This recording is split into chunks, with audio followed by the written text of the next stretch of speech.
Welcome back and good afternoon to Champion Estate Pennant midweek here at the Moama Bowls Club. Jimmy Whitehead joined by Mr. Joshua Thornton again. How you going, buddy? Good, Jimmy. Nah, look, as the results have turned out this morning, this turns into a cracking match. Both teams had good wins, and obviously hoping to get this win to maybe potentially get them a section win, depending on maybe other results as well too. So we'll go into that a little bit more detail shortly. But for City of Geelong, we have Richard Holland, Pederson, Frank Tarr, third, and Nicholas Craven. And we were talking before, Jimmy, we don't know a lot probably about this rink, but we're soon to get to know a bit more about them when we start watching them play. And they're playing the Tatura Hilltop rink of Downie, Mark Bentley, Olivia Cartwright, and David Cartwright. So, yeah, looking forward to a good match. Yeah, Frank Tarr, the third here for City of Geelong. I was just talking to a few of the Bundoora boys who've just lost against City of Geelong. They said he was sensational in that matchup. Nick Craven, nice kid, had a good chat with him last night. Be looking forward to playing on this live stream today. So this is Section B, and as it stands, these two sides, along with Bundoora, are all sitting on 3 wins and 1 loss. So nobody can usurp them from potentially winning the section. It's only one of these 3 sides that can come through. As it stands, Bundoora is still on top. They're on the 3 wins, but they're now 53 shots based off their result. Hilltop's the team, though. They are plus 47 now, so they're only 6 shots behind. So if both teams win, they could get that margin still potentially, you know. So yeah, so for Tatura Hilltop to go through, they have to win the game and also do that by 6 or 7 shots better margin, 7 shots better margin than what Bundoora do against Portland if Bundoora win. Yep. So if Bundoora lose, the winner of this will go through. But if Bundoora win, Tatt are really the only ones who can chase them. City of Geelong go. They're only on 10 shots, so it's going to make it awfully hard for them to get that margin. They can just cause havoc. Yeah, so it's City of Geelong are the outsiders here, but a win puts them right in there. Tatura Hilltop know they need a win, and win by a fair margin. We've got Bundoora against Portland happening on the green behind us, so we'll keep a watchful eye on that result so we can go through the permutations of how this section changes. Then the other section, well, it's going to take me 15 minutes to explain the different things there. Essentially, the easy way of looking at it, if Gisborne win their game, they're in. Yep. They'll see you in the final later this afternoon. And they play, just to give everyone an update, they play Eagle Hawk, who had a really good win in the last game against Traralgon. So that obviously is not a given. But then, as I say, we've got Lakes on 2 wins, Traralgon on 2 wins, Kerrang on 2 wins, Eagle Hawk on 2 wins. The shots, though, probably the best place is Lakes Entrance with 16 shots and Traralgon on 12 shots, you know. So they do actually have more shots up than Gisborne with their 3 wins. So we'll keep an eye on them games out on the grass greens as well. We'll get you regular updates. But we're in for a corker of an afternoon here, just after lunchtime. Players have all been fed and ready to go. So Val or Deanne? Are we calling I Deanne? reckon usually is it in the bracket name? Is the name the name known as? I'm sure some of our viewers out there will know more than us, mate. Deanne Pederson. Of course, got Olivia Cartwright here, current state player for Victoria. Has won a stack of under-18 titles. Playing with a dad here, David Cartwright, or Denzel, you might hear us call him. So good bowl by Olivia. She draws the shot. And here he is. I'm expecting big things from this man, Frank Tarr. He's a big man as well. He, so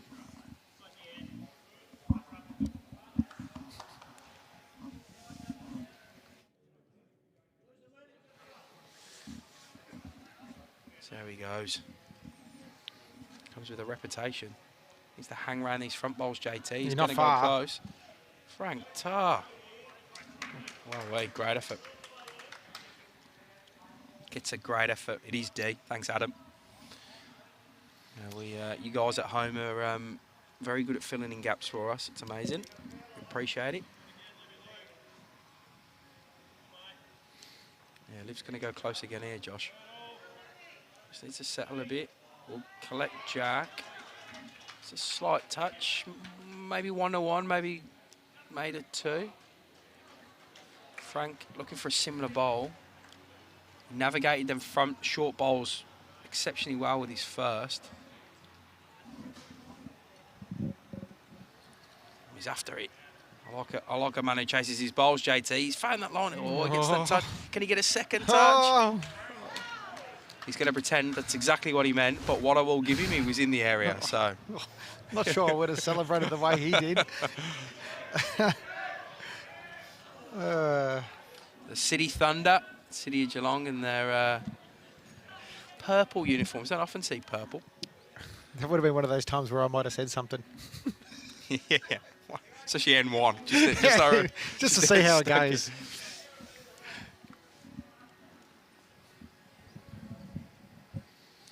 Of course, got a fantastic facility down at City of Geelong as well. Got their own undercover. I actually haven't made it down there No, myself. me either.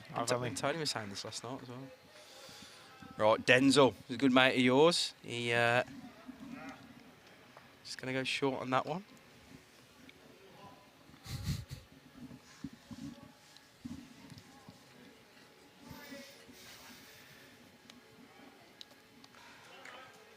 Right. Skip Nick. I keep wanting to call him Zach. I don't know why. But Nick, do you think he'll... I mean, he's not going to really make it on that forehand now, is he? He's going to have to come back out. Take the punt and try. And if he plays dead draw weight, you really can't turn the blue bowl of Olivia's end. So it's a matter whether he plays dead draw weight or not.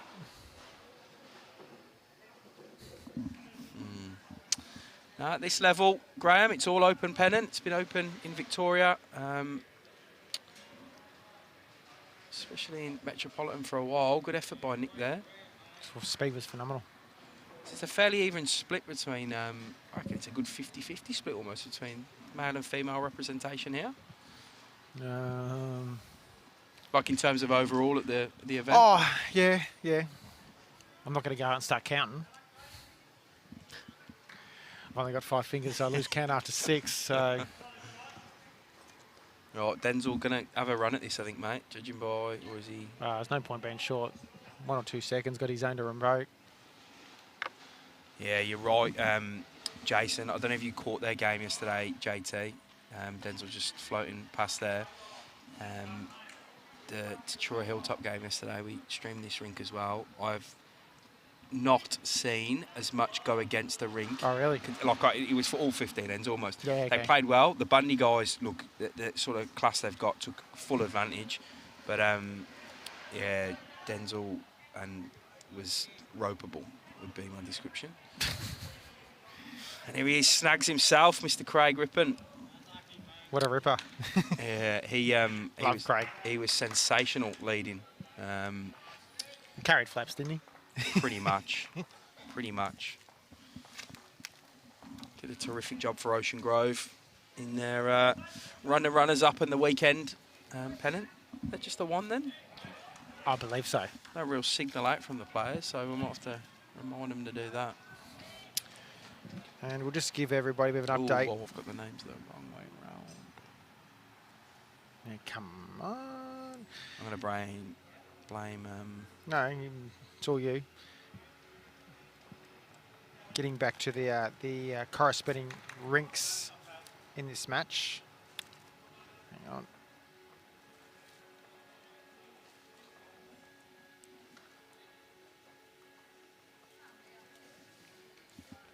On the next rink across, we have the rink of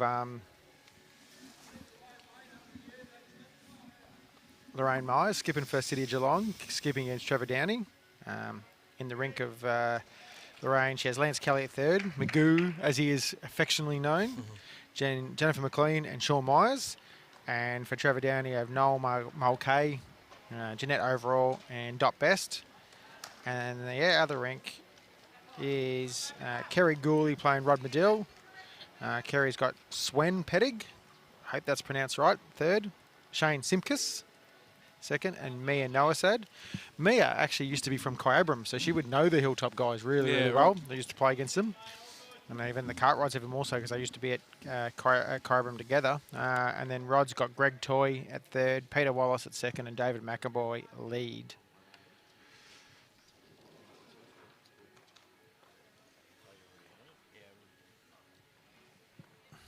Yeah, just waiting for the update of the scoreboard. It was my stuff up. So I have changed it. It's 1-0 to the Craven Rink and not Cartwright on this one.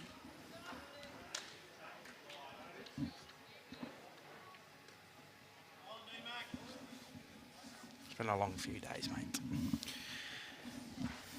It's your excuse, mate.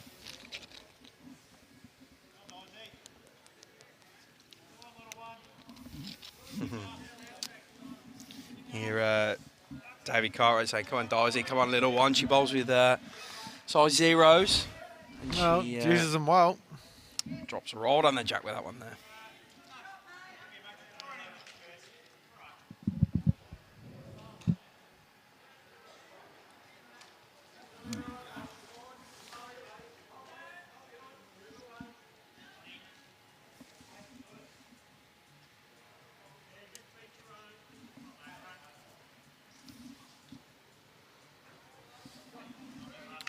Yeah, D just pulling up short there. So this is Mark Bentley on the mat. He's good fun, mate. I had a good chat with him last night and this morning. He went back and listened to our commentary on him yesterday. He told me it's only his first year bowling. That's good. Yeah. Actually, I was talking to Brendan Boyd, who's heavily involved at the club, a good mate of mine. He said they've got a number of bowlers that are fairly new to the sport. They've got 13 under 30 at the club, and they're quite proud of the development they're doing at the club, you know. So that's, you know, fantastic to hear. They made a decision there about 2-3 years ago to join the club. There's 2 clubs in town, and they joined the clubs for Pennant. They still are 2 separate clubs, but it's working out from a competition sense for them because they're here at, obviously, State Pennant. So I've made a pig's ear of this scoreboard out. So Yeah, I know, just bear with this. I think I've cut the sails out. I don't even know what I'm doing. we've got nothing on the screen now. What a shocker. Are we going to have to get Brad to fix it all up for us? Might have to sub Tony in here and go and have a lie down somewhere. I'm having an absolute stinker. We'll focus on the boss for the time being. We'll just give you verbal updates, everyone at home. What I want you all to do is go and get a piece of paper and a pen and make your own scoreboard. Submit your drawings. Jimmy needs an abacus. I need an assistant. I think I've copied the cells over. I'm having an absolute shock. I'm going to try and uncopy them now. Might need some technical support here. Right, I'm trying something. Let me see if this works. If I can fix this, call me for all tech needs. All right, here we go. I'm going to try something. You commentate on the bowls, Josh. I'll do this. All right. Right, let's see if Craven drops in the right spot now.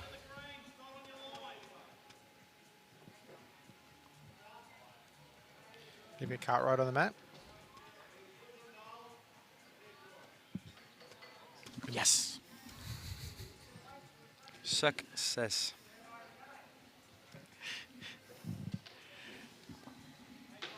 Yeah. Good bowl. Good weight in the area now. Taking a bit of satisfaction about your misfortune here, Jimmy. Hey, It's evident we can't take you anywhere. Wouldn't expect it any other way. Right, we're in. The scoreboard can return. I have fixed up my own mistakes. Very close here. Yeah, Frank's he's up and about early, old Frank Tarr. Might make the game very interesting. I know. Tony Sherwood trying to get involved. He's been here 4 days. He's just completed his first bit of work for his 4 days here. He's rung the bell for his last game. And he just about did it right. He had to set an alarm on his phone, but it's the first time I've delegated to him. Olivia here. Oh, trying to get the promotion. So what are they holding here now? 3, 2? Is that back one of Frank's? I reckon the back one of Frank's is beating the Blue Bowls. There you go. So it's 2. So will Denzel sort of have a little fish down the forehand to try and see if he can get to it. Sit him out for a fistful.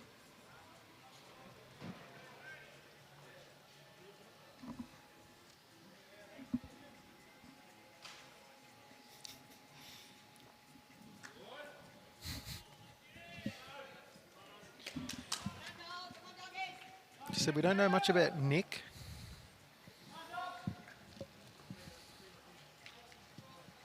haven't seen him play before. Not going to be quite arriving. His line was superb. Yeah. Couldn't have played that any better line-wise. Doesn't want a lot either. Just finds any adjustment weight-wise on that and he'll be pretty close.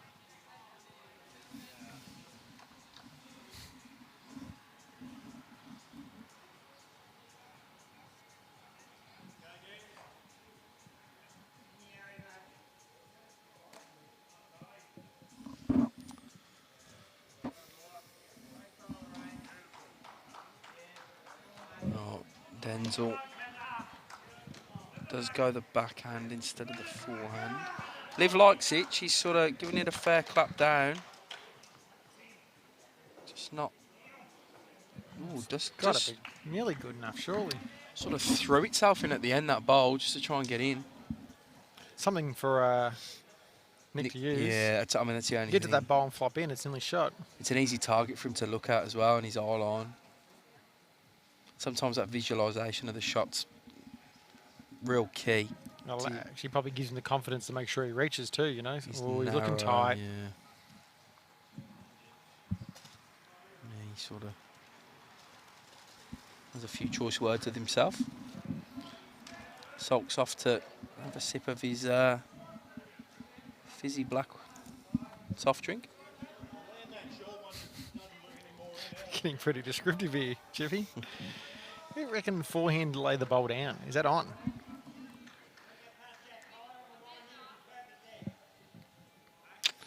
Aaron, you're a superstar. Thanks, mate. That's the exact sort of bits of info that we like. We know, we sort of said before, we had a quick chat with Nick and he was all good, but we said we're just going to leave it to the viewers because they fill us in so exceptionally well. They know everyone knows everyone.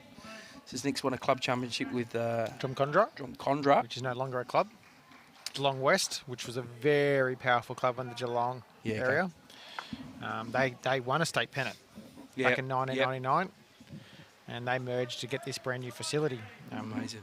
The Geelong West land is right near Packington Street, and they use their nous as the two clubs. They go, hey, let's build a brand new facility. Yeah, it's amazing. It's good stuff, that.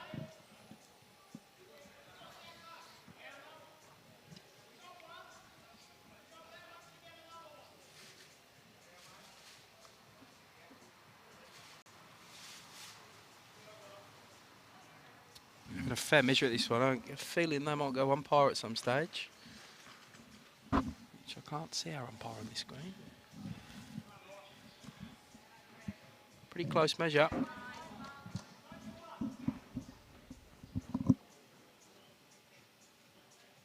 Three to Tatura Hilltop on this rink. So 3-1 after 2 their way. I was getting some scores from the other rinks as they update them. We've got to word the skippers up of the rinks to push the scores over when it's there down that end, Jimmy. Well, the guys on the far rink are having a tough time. It's 1-1 after one end over there, so I know that one's wrong. I'll take that as 1-1 after 2. And then Geelong are off to a flyer next door, JT. Unless she's pressing the wrong buttons. No, she's satisfied with what she's done. 6-0 to Lorraine Myers after 2 ends. It's a pretty good rink, that one, Lorraine Myers. I said Lance Kelly is a third. A lot of people, I know Lance. Yeah, I do know Lance. He's won a lot of stuff in the Geelong area. Was part of Geelong West in those days. He played at the over 60s state pairs champs this year as well. Yep. I was having a good chat to him before today about the streaming as well. He's got some ideas about what he wants to do down in the Geelong region. And good. Just asking some questions of how we do ours.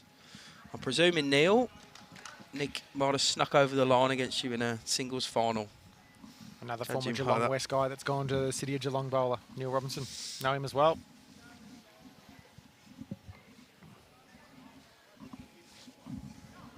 He absolutely headbutts that jack. Come on, Karen, get with the times. There's open rules at many a region for midweek pennant. So that's what can happen here. There is no men's pennant or women's pennant. There is just midweek and weekend pennant. Some areas still have it where they have certain restrictions in for whatever, for the reasonings they can justify. But the reality is, if people want to make it open, it's definitely open. So sort of this level with the rules are fully open, so players can play anywhere. Even if they have their own local restrictions. There's still a couple of Lorraine skipping. Reality is, if you're good enough, you get a Guernsey, don't you, Jimmy? Yeah, Lorraine and Kelly still skipping for City of Geelong here. Lorraine Myers. Lorraine and Kelly. Oh, Kelly, sorry, my bad. Them some love on the live stream is Nick. Right, let's see what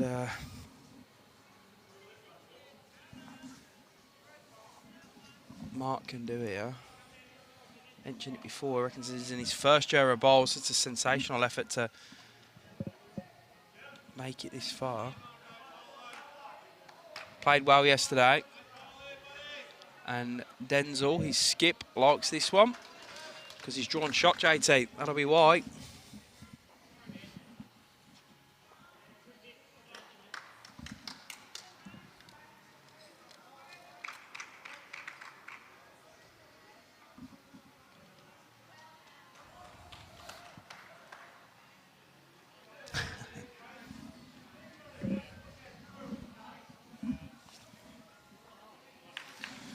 It's crashing there.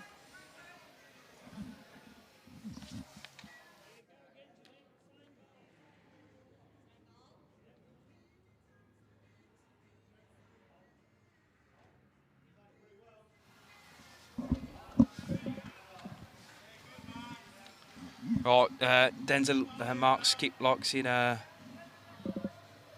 the hand line wise. Needs to run a little bit shy with the weight. Right, chance for D to just slightly correct. You can see Nick's putting his foot, sort of give her a bit of a guide.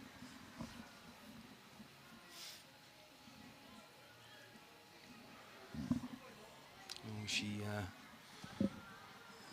we'll want that one back. Just missing a line.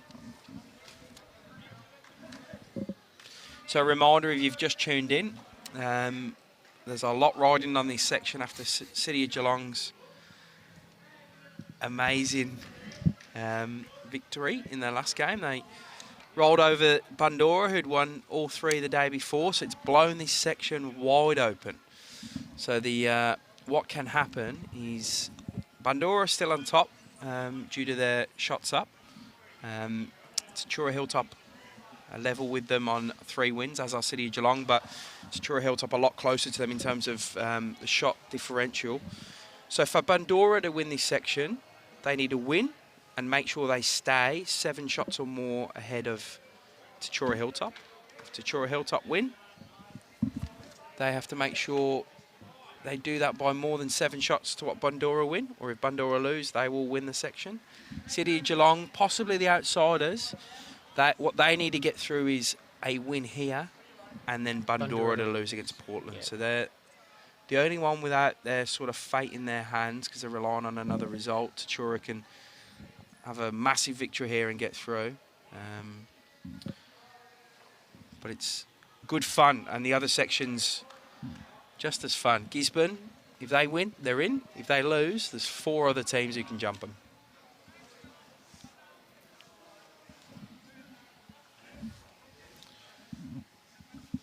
He's liking this one. He's up and about, old Fred. He's good fun to watch so far.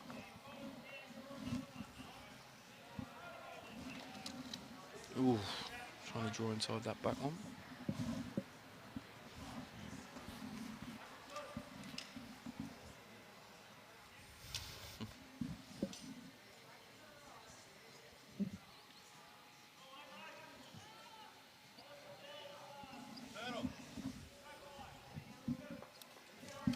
Did you just call Olivia Turtle? That's her nickname. Yeah, right.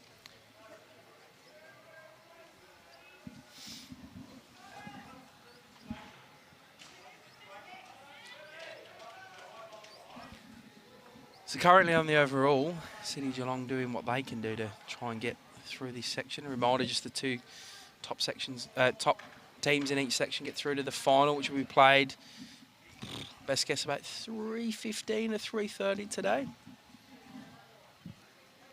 Looking forward to it. Yeah, it should be a cracker. We had a great final for the weekend pennant between South Bendigo and Ocean Grove Bowls Club. So the Geelong region performing real well across these two events, showcasing that their pennant is a force to be reckoned with down there. Vibrant. Mm. Outside the leads in the seconds bowls, everybody's nearly fallen into this hole of finishing about a yard It's short almost here. like there's a big tunnel big there, or magnet. vortex all falling in. Vortex, I like that one. Pulling them all in. It's quite easy to do. You can see you only got to be a fraction under, and that's sort of where they're all ending up.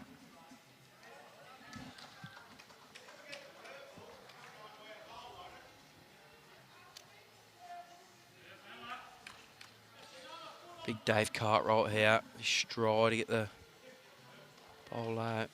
Much It's quicker. gonna be quick, yep.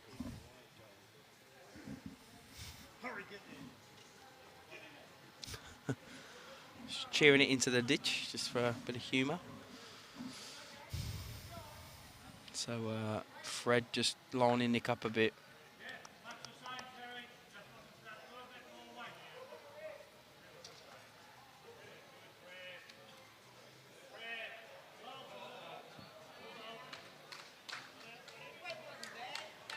His line's better here, mate. Yeah. I'd say his weight's looking... Should turn him from here. He's just got to hurry down. Yeah, just didn't have the legs for that one. Not for lack of trying. It's the Geelong players are urging it in with every senior they could. There's two coming out from Olivia.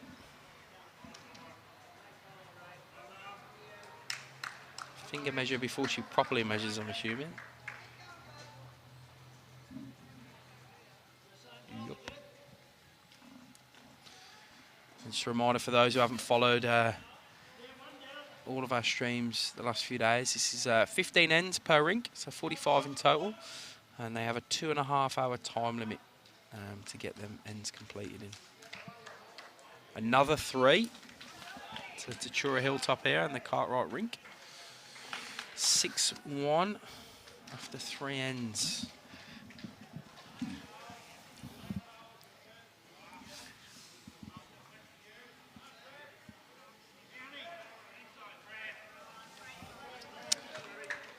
Sorry, Muriel, you're right, Frank. I've butchered many a name these few days. I've been commentating straight for, this will be my 4th day now. It's all blurred into one. You'll have to bear with me. I completely took the scoreboard to pieces 15 minutes ago. So I am battling. Also got massive baby brain. Come up here with no work uniform.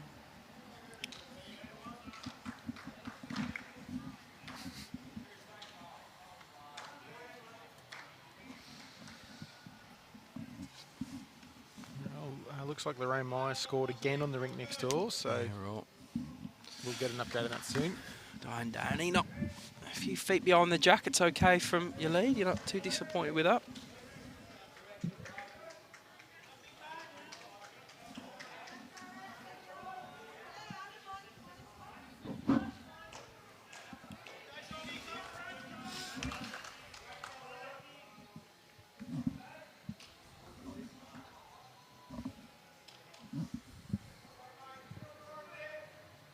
As is always the way, JT, when you miss your line, your weight's always pretty good. For Richard. You'd be filthy at that. Yeah.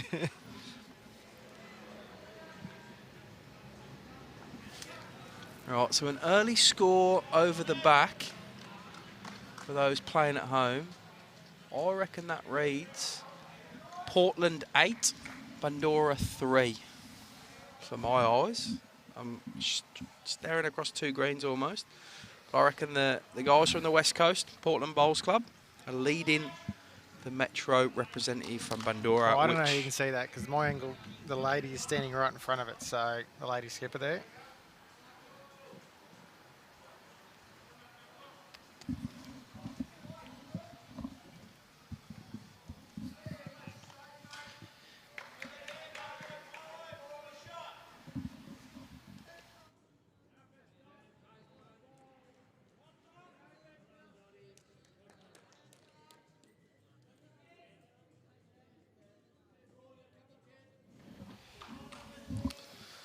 Fair call, Spurry. He's actually not breaking any rules.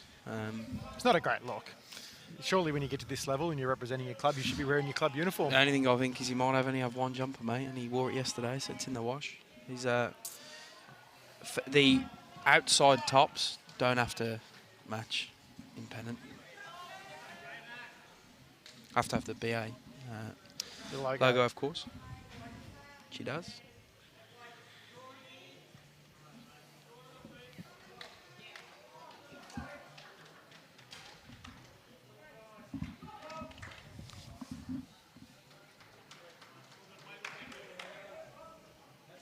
A few of the players getting stuck at, like, do you think it's an overcorrection from, we obviously seen a few narrow bowls last end, and there's a few wide bowls this end. Could be potentially track there too, you know, like sometimes when the jack's in different spots on these rinks, it does different things, you know, and reacts differently, you know, so could full well be that where the jack is right now, if you're having to get a little wide, could get a little run, whereas if it's 6 yards down the rink, it reacts normally. That's the thing that can happen often on a carpet green. And that, of course, these sides playing their first game this morning. Irene, no. Tatura Hilltop's got 2 threes the last end. It's 6-1. That is the correct score. It's all up in the comments today, isn't it? Still room then for Olivia Cartwright to drop an absolute shot on here.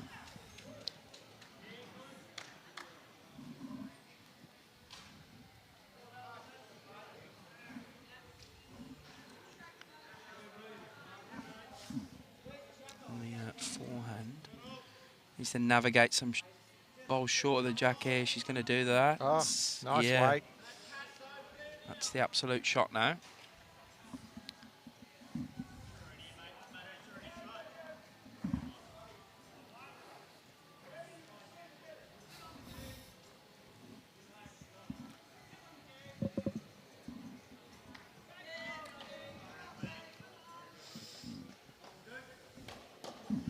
How'd he go here, Frank? No, he hasn't sent it. Outside that first end where he got a bit of a wiki woo. He's missed a couple in a row now. Had some Tony come up with a funny one the other day. I can't remember. It was a do-si-do or something.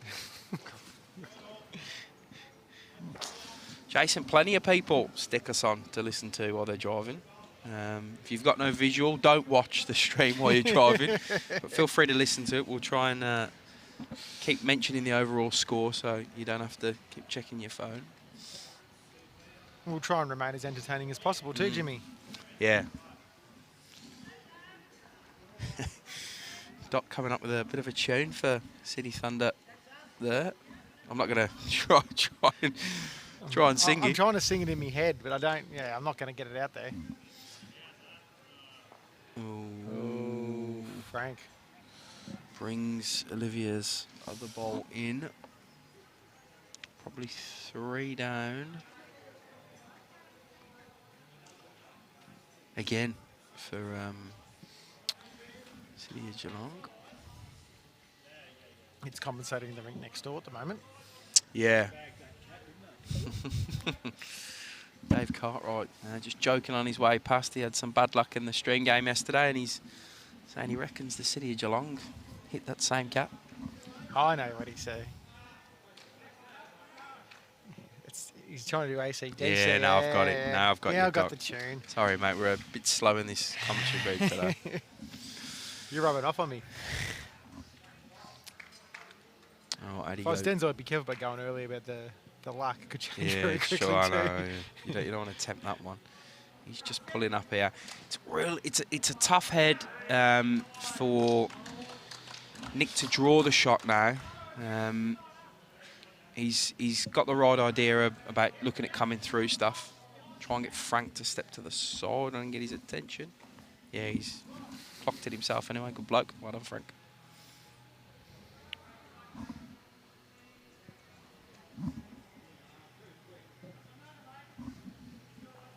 He's got all the signs of being a good overall game, this one. I think it's going to be a good tussle. Both teams with plenty to play for.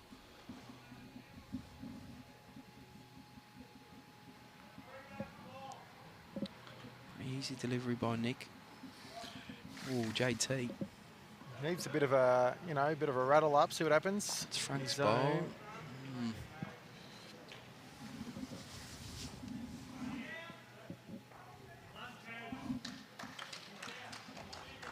One over on the far rink to City of Geelong, Jimmy. Yeah, I think there's a couple of ends to be added on there, so it'll be 2-1 for sure, and there's probably another end to go on there.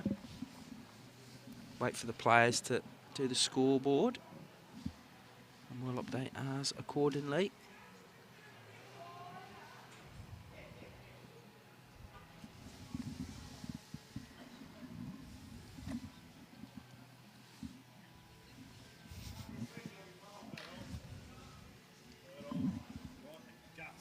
He wants it right in the guts. He's getting That shot must be a lot closer to like second shot and holding him out of a few. Yeah. For him to want to land that. Well, he initially wanted it to hit his own bowl, and it drifted wide of that, and then he wanted it to... Well, I thought he wanted it to land the guts of that bowl. Table on black bowl. Is Nick going to fish up with the same sort of intensity, you think, yeah? I reckon I'd be firmer. If that's the shot you're playing. Yeah, he's going again. How'd he go this time? Definitely wider.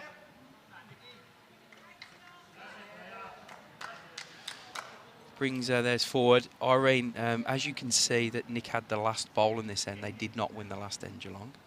It was 3 to the Tatura Hilltop guys. Hence they had the map to bowl first. No one signalled out there. A couple more to Tatura Hilltop. 8-1 now. 8-1 on this rink. Yep. So the score on the far rink's 2-2, Jimmy. Cool, so just training more ones. Close tussle over there early. And another 3 to City of Geelong on the rink in the middle. It's interesting to see what it goes to. So 3 here in this end, and they picked up the last end as well. Yeah, okay. Just see so what happens here. Lorraine Myers is on fire. Going off. Well, sorry, when I say that, Lance has indicated 3, so whether he's right or wrong, that's another thing. 2, he was wrong.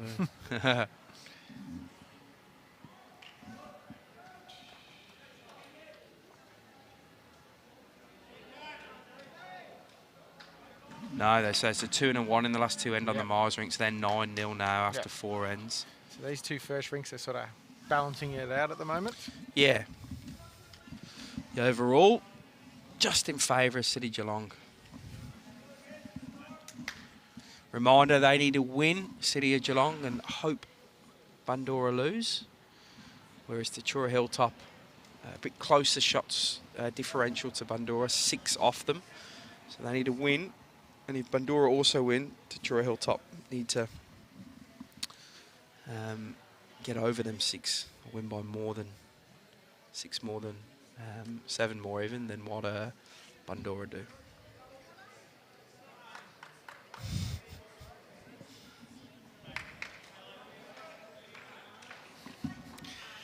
Yeah, that's right, Neil. That's why he's known as Magoo.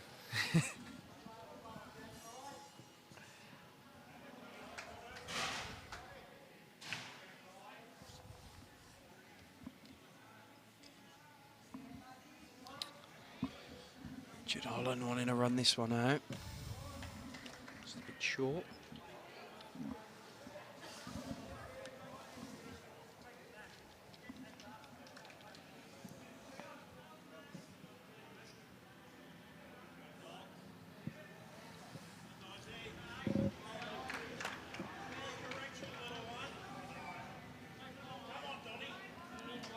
Di's been really good this match. If she's missed for the first, she's always corrected.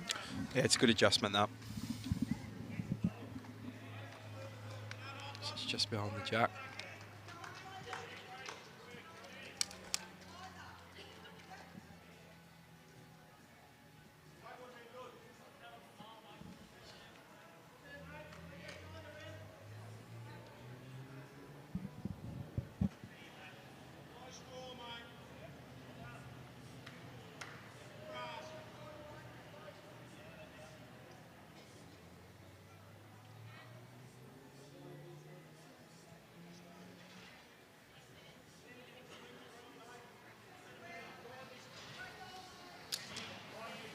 Yeah, almost right on cue for you then, Tom. You said, keep working, Downie, and she delivered.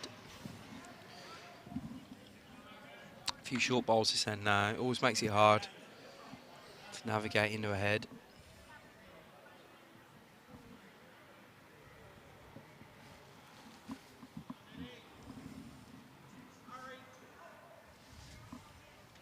Is the final 18 ends as well too for midweek Pennant, Yeah, Jimmy? correct, mate. Exactly the same. So no time limit, 18 ends for the final.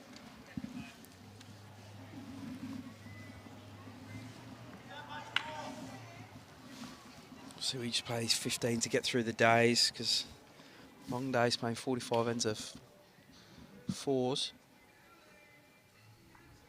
Final 18 ends with no time limit. And we'll pretty much do exactly what we did for the weekend Pennant final, mate. We'll move the rinks towards the middle, so they'll all be fresh rinks. Move the cameras over to that. Mark Bentley drawing the absolute off his own team players. Donnie's bowl. So work to do here for City of Geelong. We need something to change. The momentum's going against them at the moment. I think you called a couple of minutes ago, the front end is sort of setting them up well. It's, D gets a bit of a walk forward there, which gives him either second or a very good third shot. Sometimes you need a little bit of luck to go your way to sort of change it.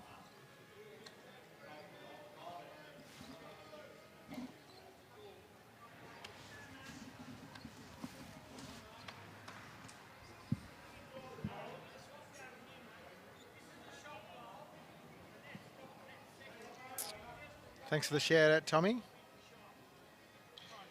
Quite enjoy doing the commentary. It's good fun. Jimmy and I both agree it's the A-grade commentary team, you know. It's like, you know, dealing with the Saturday Rub boys and all the rest of them on Triple M footy, you know, so... Or the Friday night call on Channel 7.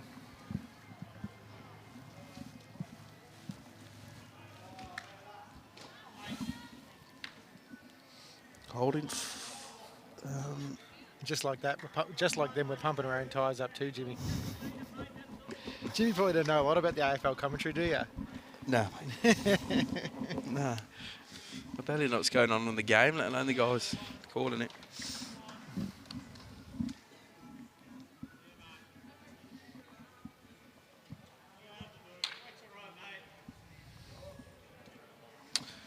Right, let's see if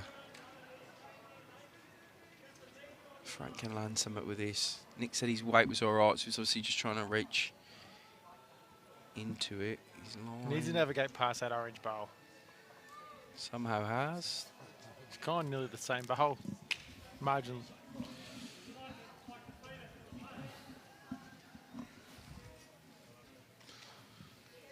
I'm getting the impression, the players' reactions, they might be finding this rink a little hard at the moment. Whether something's changed with it, where the jacks are, but you know, they're just not absolutely nailing it. Whereas the match before, we were getting some ripping heads. I reckon Bandura have, oh no, just changed the scoreboard there. 17-15 I've got. Is that right, 17-15? Yeah, but I can see the individual scores, and they only add up to 10 for Bandura. So maybe it's 11 like it. I'd make it 15-11 to Portland against Bandura at the moment. But I might take a trot after this end and try and get some live scores, because Tony's doing his usual and not doing much work. He's pretending to be on a phone call.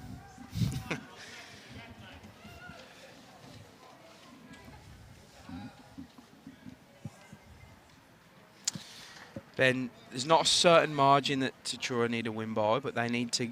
There's 6 shots currently behind Bandura, so if they both win, they need to. Whatever Bandura win by, they need to do 7 more. Which is amazing. We just had the last day of the Premier League and the soccer over in England, and this team won, and this team won, and this team lost, and it kind of feels like that. I heard a call of Leeds' last goal. Yeah. The commentators, they weren't biased, were they? Yeah. I love that stuff. Nick finding the exact same gaps that his mate Frank did. He's third. 3 over on the Goulburn Rink. The way of City of Geelong for those following at home.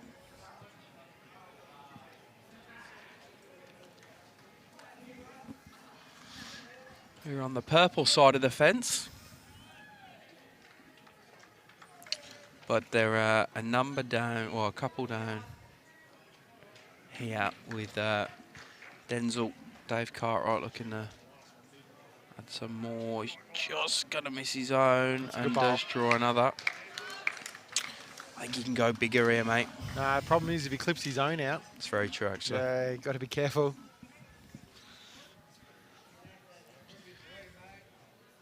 If it's already 3-1 worse off, it's not the worst. So that's a different scenario, though. No.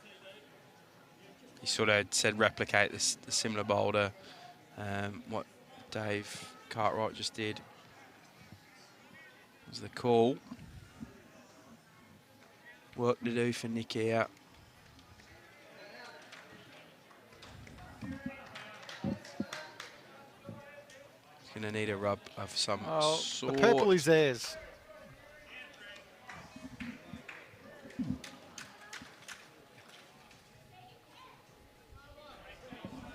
Another 3. Yeah, well, starting to motor here, the guys from Tatura Hilltop on this rink. Yeah, but again, it's been counteracted elsewhere. The rink next door, they got another end. They Yep. got one according to Trevor Downie. So that's 10-0. 10-0 to Lorraine Myers and her crew.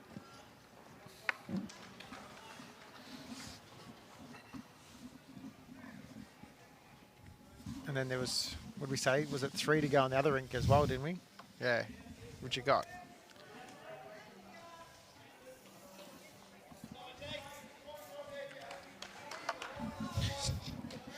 Dash JT some Bushman fly repellent, mate. The flies here are horrendous. I reckon the flies are just bad in general. I've been home a week, Jimmy, and around home, it's like they weren't like that bad through the winter, summer.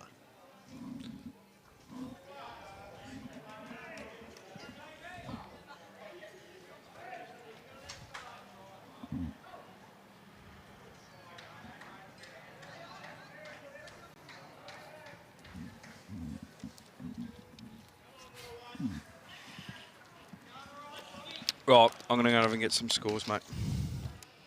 No worries. Benny, look, there's probably a chance that the green has changed pace. You know as well as I do. You know this green probably better than I do, Benny. You're here often, and the temperature can actually change the pace of this green. So there's every chance that may have happened between the first and second game today. The one thing I do know, on this particular rink, the Tatura Hilltop guys are finding it a little better than the City of Geelong guys.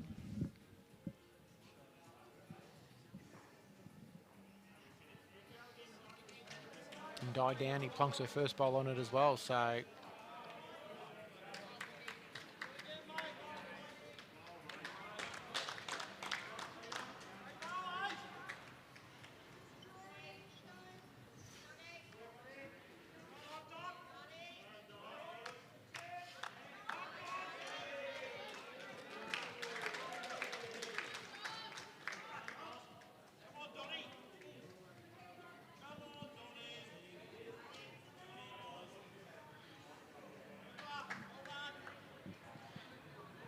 another handy lead bowl there by Downie.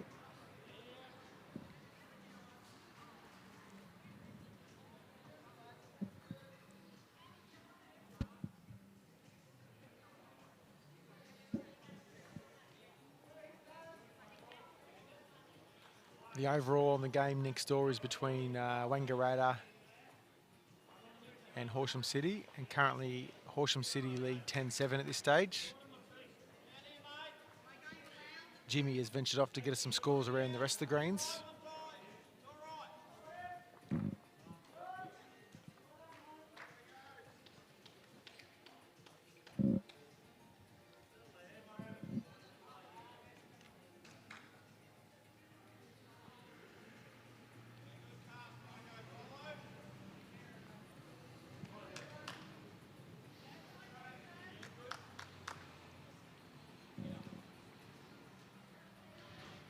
Tatura Hilltop currently holding 2 in this head at the moment. I reckon D's got to obviously arrive up in the forehand, give the bowl a chance, turn their leader's bowl over or get just underneath it.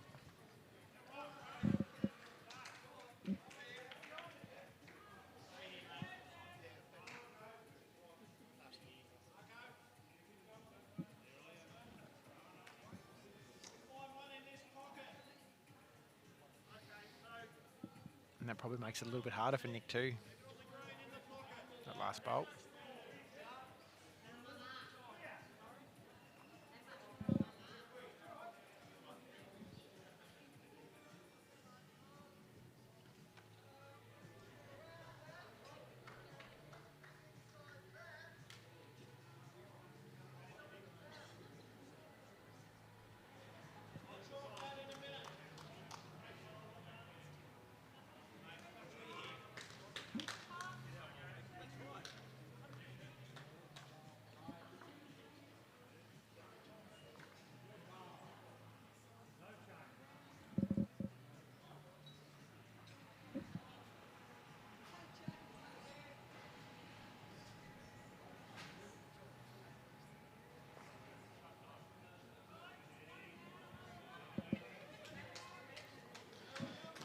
Couple short bowls from D there. Makes it harder for the City of Geelong on this rink, particularly when they're down.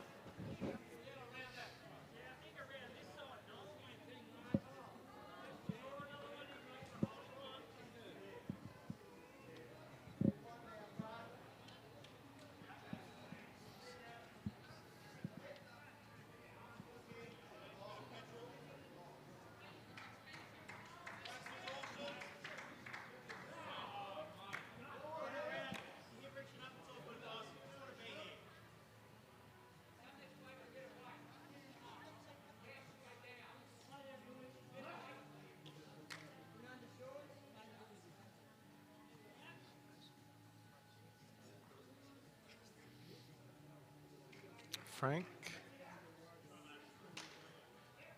Trying to give the bowl a chance down there.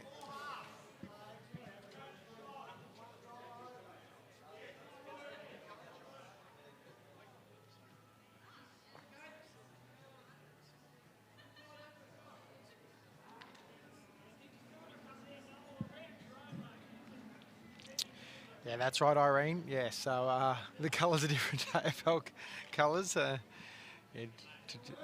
Tatura Hilltop are definitely the navy blue and red and white colours, and City of Geelong are the purple colours.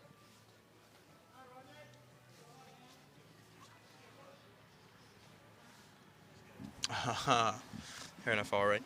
Oh, it's all happening on the grass greens, mate, in the other section. So he said Gisborne have to win. You know, if Gisborne win, that's it. They're in. They're through. They're currently losing 20-14 to Eaglehawk, which puts Eaglehawk in the equation.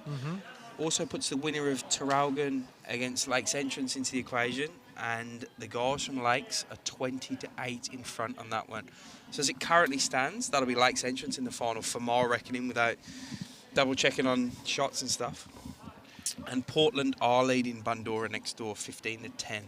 We need one of those live ladders. We do. We punch just scores in and updates on the thing, you know. You just keep Brad a project.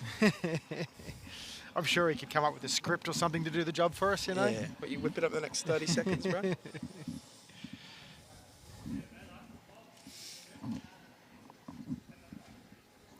Instead, you got me and JT to botch you through it. What's happening? And take wild guesses. Yeah. And assumptions. And just be damn right arrogant most of the time. Oh, Lorraine Myers next door. Nearly drew a shot again. Another one on the far rink, Jimmy, to City of Geelong. So currently as it stands in this section, right now as it stands, it'll put City of Geelong in the final because they'll win. They'll be the only ones on 4 wins. Another one, sorry, on the Gouldy rink, yeah? Yep.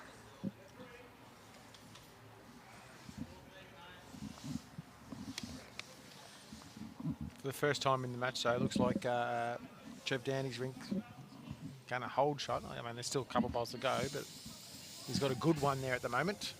They hold 2 here. 2? Yeah, 2.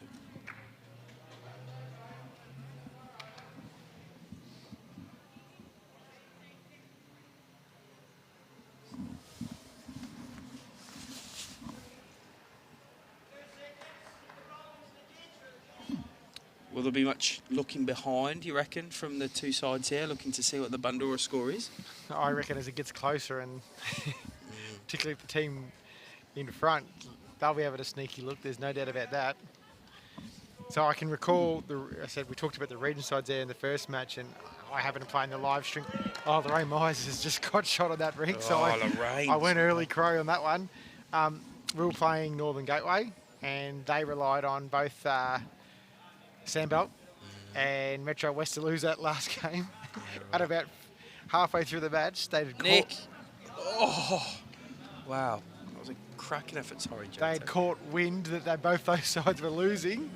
Well, didn't the intensity go up by the Northern Gateway boys over the next 15, 20 minutes, you know, so it happens. Right, so that's a couple to Tatura Hilltop Rink. Again, 13-1 now after 6 ends on this live stream Rink. It looks like Lorraine Myers is holding shot. Maybe two, depending on whether maybe that. two. She's played an absolute bomb to get the shot. Well, could even be more. We don't know who's the other bowls are. But Trevor Downie is going to get stuck on some short bowls. So Geelong will pick up 2. They will pick up the 2 on the Lorraine Myers Rink. So they go out to a 12-0 lead.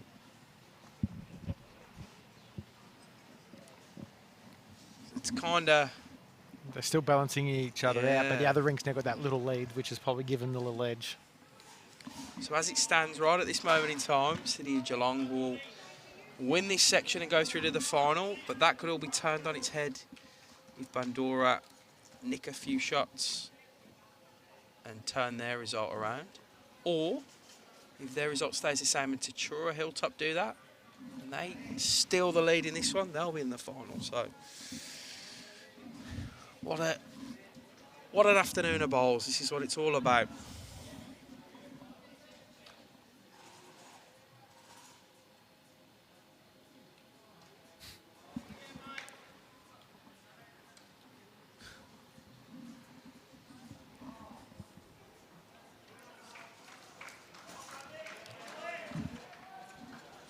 I think Debbie's winning this battle of the leads so far.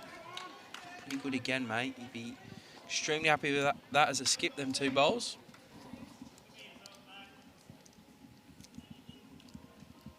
It's a big high five from Mark Bentley up behind. Says, well done.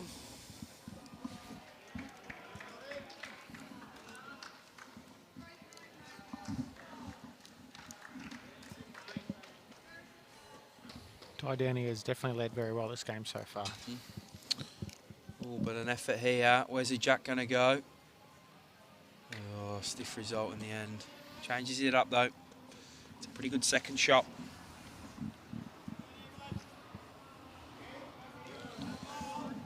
There's Richard.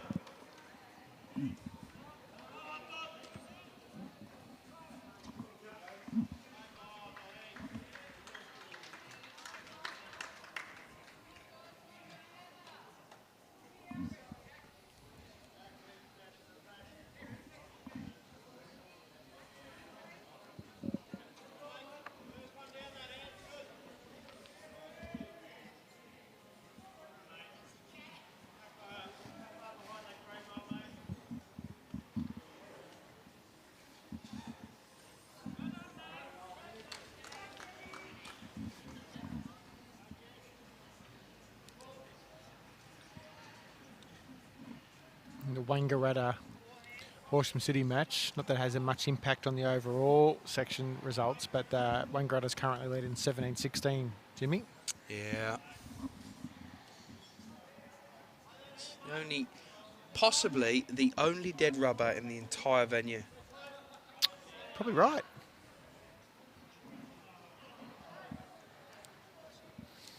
Jason, good question. Why is it a pennant point scoring format?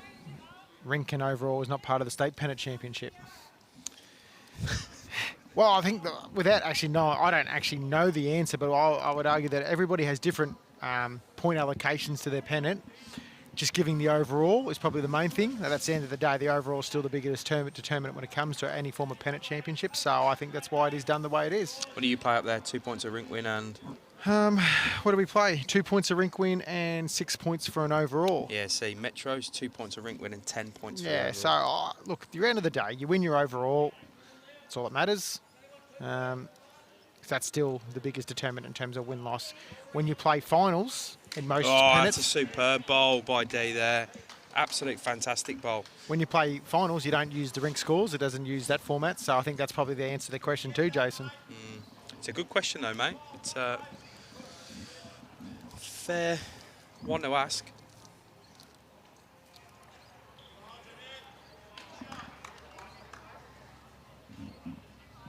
Liv going at this. She's going to miss. So in this, you do get the 3 points for the overall win, and that's it.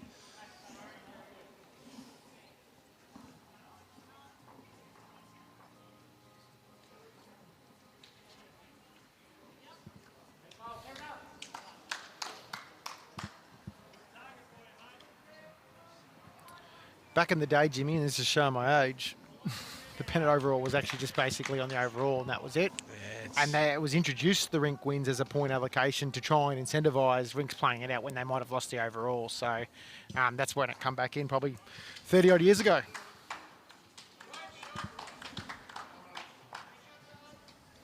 The bowl of Livs probably gets the orange bowl out of the way. That gives the team some chances. But if Frank can get to the jack first and turn the jack around the corner, he might make 3.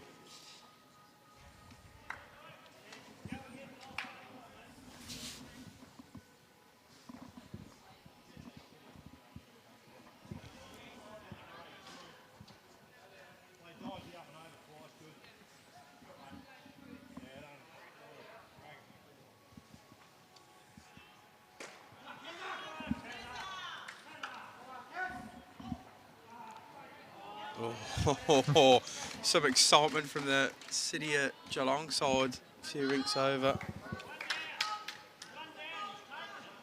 I'll make it 21-12 to Portland now against Bandura, JT. What's that, sorry? I'll make it 21-12 to Portland against Bandura. Oh, that's a boil over if I've ever seen one. It is like final day drama. It's just final round drama. Dave doesn't quite get the walk across. But it finishes in a good home, though. Takes away a bit of the danger of a number. This will be the first time in a few ends that Nick goes to bowl his first bowl, and he's holding a shot. I reckon since the first end, Jimmy.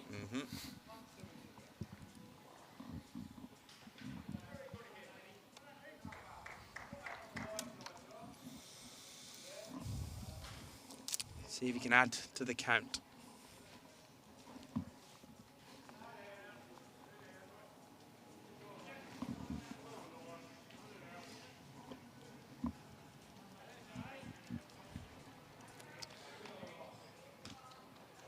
I don't think he's got the legs. His line was all time. Yeah, Irene supporting the guys from Portland. Terrific bunch of people they are. I've had a good laugh with them the last couple of days.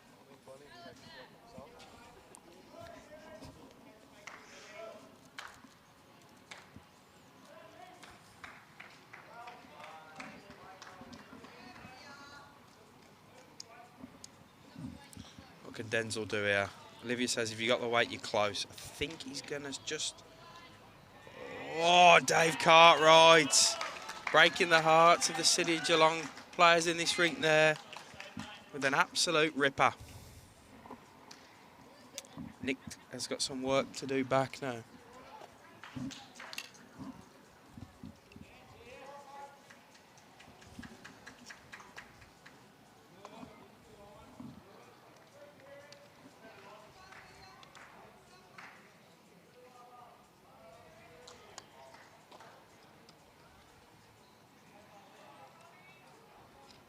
How's he gone? Oh, JT. JT, can he finish at the death? Can he get the touch on the jack? Oh, he goes as close as he could possibly go without touching it, Nick. And he's one down, and it all happened late in the end there. Very close, that one.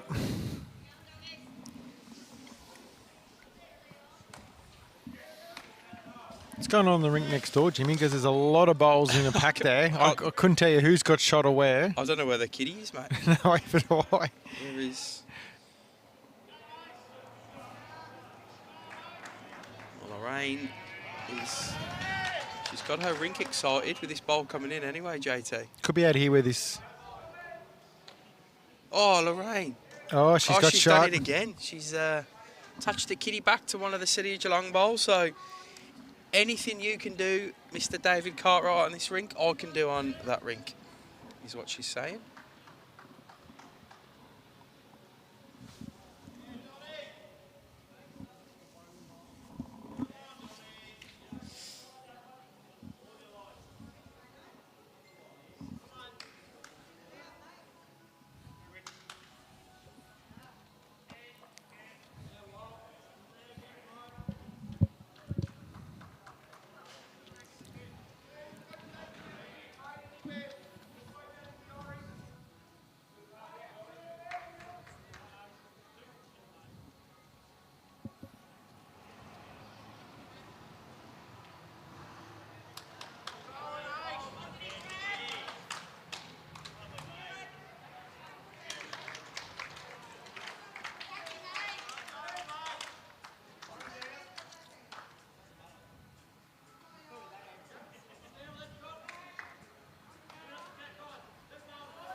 Big bowl by Trev Downie on the rink next door, Jimmy, because he'd love to obviously get off the mark here and change the momentum of that particular rink. It's close. Oh, He removes it, but I think he's still down. he took all his other close ones as well. He could be 2 down now.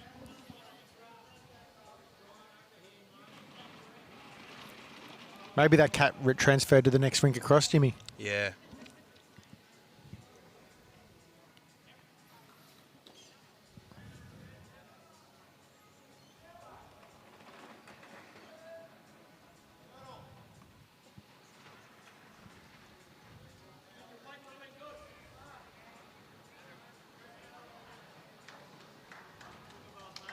One, it is, Jimmy. Next door Yep. to the Myers rink. Yes, it is.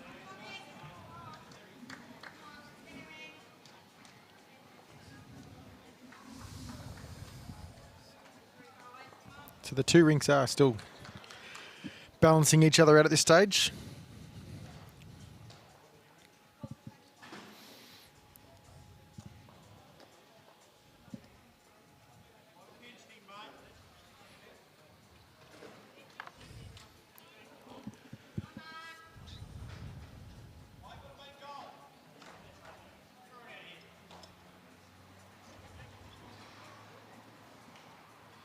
Benny Fletcher wants to know your prediction, Jimmy. Who's going to win it all?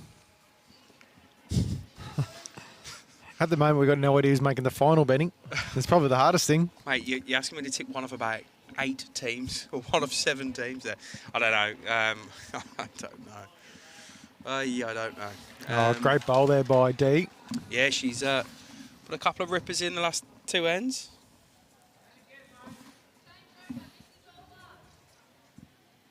Who is my tip? You've always stood on the fence. Cam off it.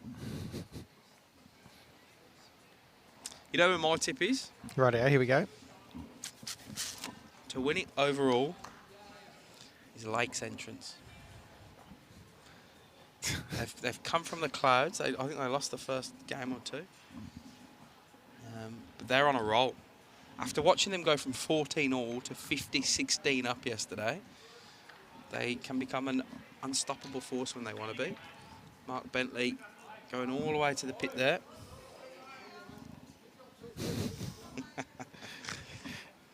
Other fast food franchises available, Jason. Yeah? Right, D. A bit under on this one. She's holding a bit. I'm going to go out on a limb. Oh, it's not really a limb, let's face it. I know people are going to want to say City Thunder, but I can't even work out what's happening in this section. My head's hurting trying to think of all the different permutations of what's going to happen. And the other section is exactly the same, but I'm nailing my colours to the Gippsland mast. I'm going to go City Thunder, City Geelong. Go for it. There you go. Yeah, you just want to curry some favour with our viewers. Yeah, well, I'm brown nosing. I think the real winner, though, is midweek Pennant. How good is it when you got 7 teams vying for a spot in the final of the last game? Lives under with this attempt here, so City Thunder still holding 2, maybe 3. Yeah, they need to change ahead though. If they can get a bit of movement and get the jack off the where it's sitting, it takes the danger away a little bit. Frank trying to do just that, JT. Nick gets him out of the way. Although he might finish, no, not quite. I thought he was going to bowl indirectly finish in a good spot. Darko Radislav, former teammate of mine. It's a cracking name, that is. Sounds like a mafia drug lord. He's a legend, old Darko. Best name in bowls. Oh, Liv's gone bigger this time, JT. Something's going to happen here. Back wow, to 2. That's a completely different looking head now. Benny, well, there's no under 18s playing because Liv's not an under 18 player herself. Kane Wilson's knocking about following the Cran crew. He had him on commentary for a brief moment. Well, I could be factually incorrect. Liv might be not 18 yet, but she's technically not an under 18 player anymore. I see Naomi comment. She'll be able to tell us. Right, Frankie boy looks to have bowled a good one here. Jack movement is okay. That's not a bad home. Yeah, yes, June. she is June birthday. There we So go. pretty soon. Yeah, we knew that it was. Oh, Benny got one back on me.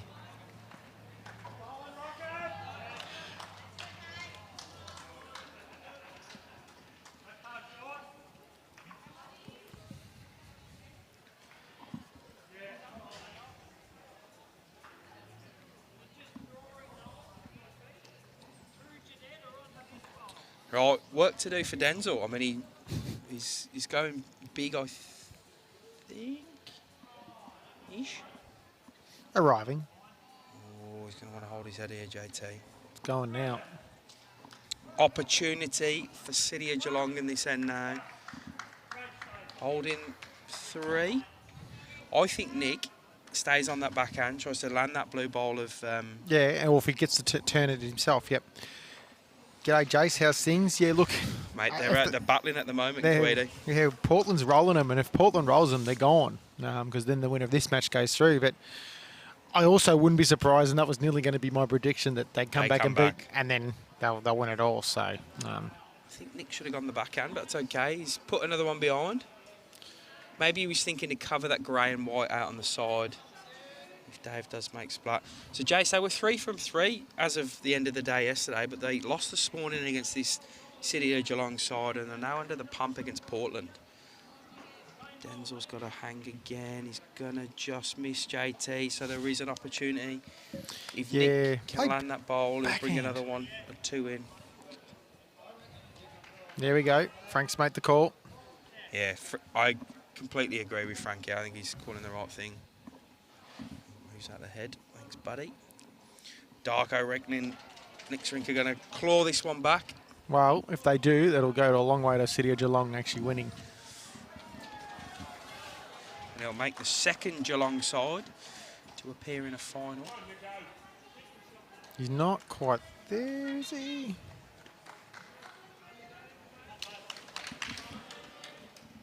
Three, though. With a 3 to City of Geelong, so they stem the tide. They'd lost the last 6 ends. And that'll have a good effect on the overall, JT. Absolutely. What's happening next door on the Myers Downie? I've got a feeling that City of Geelong's got shot there. If my eyesight's good in terms of who's holding what there.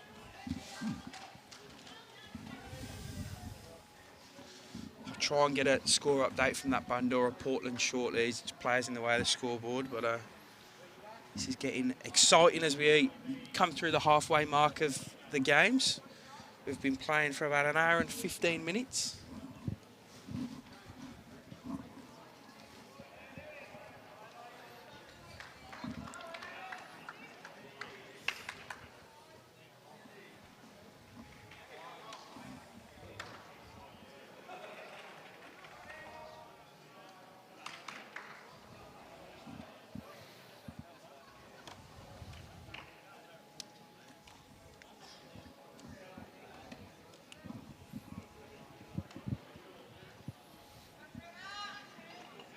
Oh, Trev Downie just gone through a hole.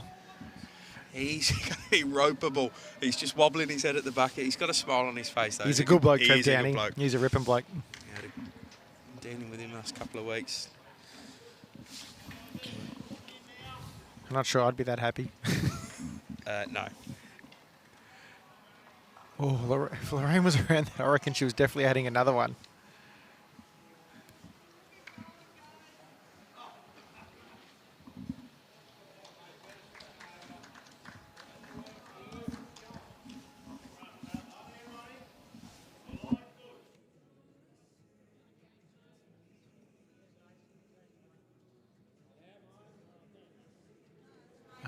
Trevor through the hole again. Oh, he's thrown his head back, so I reckon Geelong pick up one again next door, still around Myers. Hasn't dropped an end. I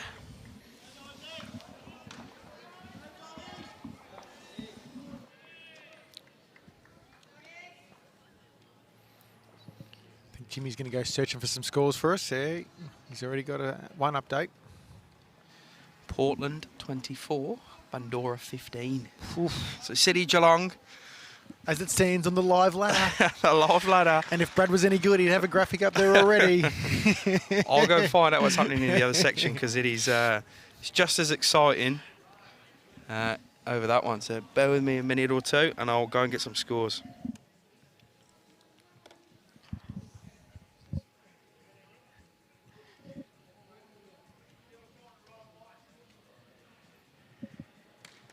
Yeah, it's shot bowl there for D, I reckon.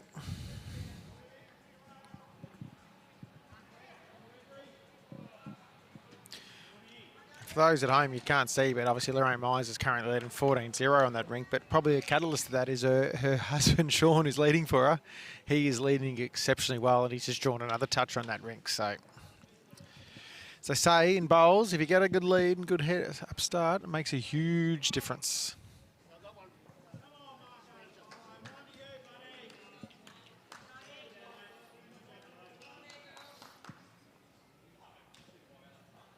Mark Bentley puts in a great reply and gets shot back.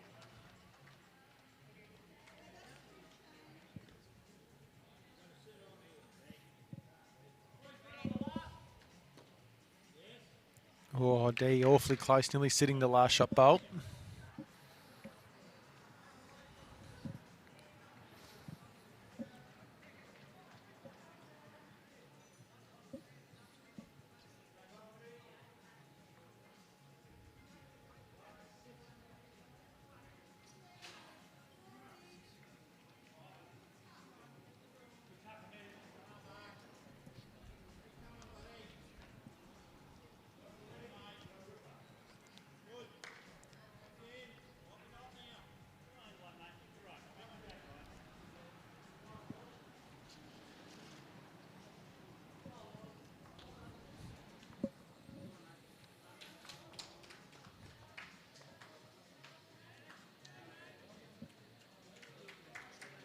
Frank Tarr's.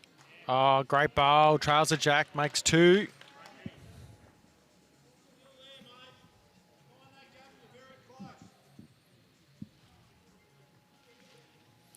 Olivia will be looking to do something similar. Come down there on the backhand, try and just skirt past the two-shot bowls. She happens to get a little jack movement herself. She's got her leads bowls just behind the head there.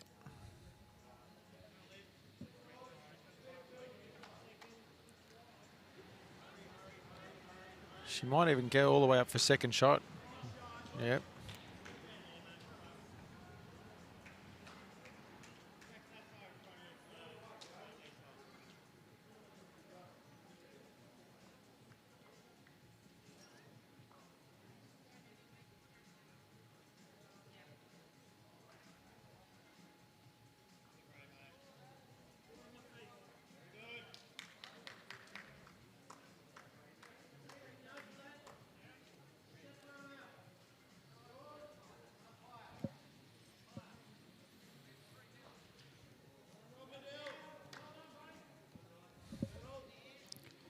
Olivia's higher. Can she get down to the jack? Ooh. Not far away.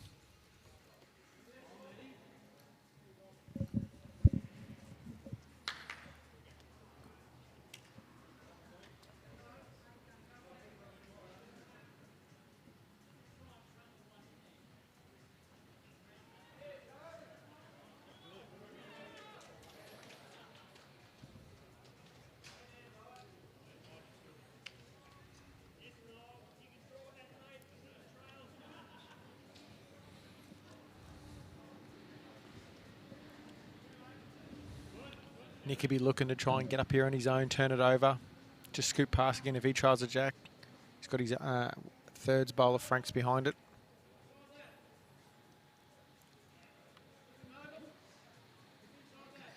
It's probably just a bit wide. Speed was great for the shot.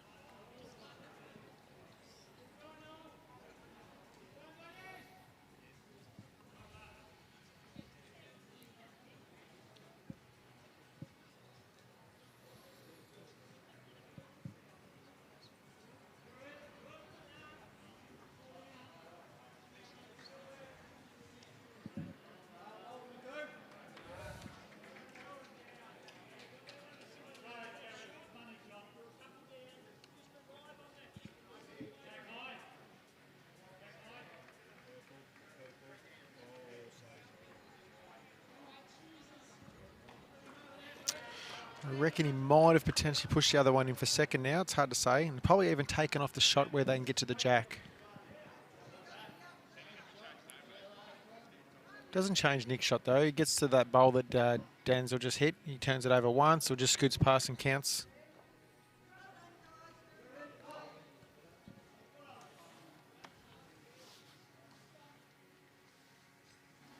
Wow. When you start with wow, I know it's interesting. Right, so Bandura are losing 24-15, and they're getting a little bit niggly, JT. I can hear a few complaints as I just walk past that green. They're a bit upset with themselves. In the other section, so at the moment, that'll put City of Geelong through as it stands currently. I can just see they've picked up another end. I don't know how many over on the... Don't know, didn't see. Rink. Right, so the other section. So as we know, if Gisborne win, they're in. They're currently losing still, 25-20 against Eaglehawk. The gap is closed marginally. Yep. Next line in weight is either the winner of Traralgon against Lakes Entrance, and Lakes Entrance are 30-13 up. Zane Garmer brings down some scores as well. After 24 ends, the halfway mark. And Karanga were the other side that could possibly get in there. So 36-13 now, that score actually, as Ian brings up a better update than us. Karanga, the other team that could get through, but they're currently losing, mate, 27-18 to Karingal. Another two to City of Geelong here. Oh, it's all starting to turn. I know they're getting excited, the guys from City of Geelong, because I just had their manager tap me on the shoulder on the way back and said, hey, mate, is it shot point, shot difference, percentage? What is it? We need to know, we need to know. So they are starting to dream, JT. The issue is if Bandura comes back, they're going to need a lot more shots than what they currently are. I don't think they played that way. They just play to win the game and then, you know. I think they're going about it in the right way, the guys from City of Geelong, but do not count out the guys from Tatura Hilltop yet.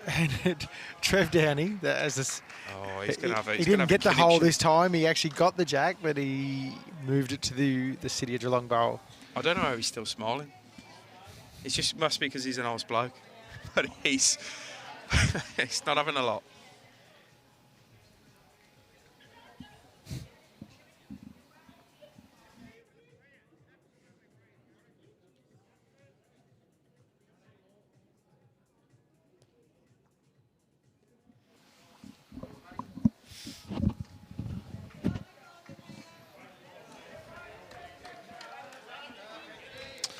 Whatever the outcome, JT will be here for this afternoon's game.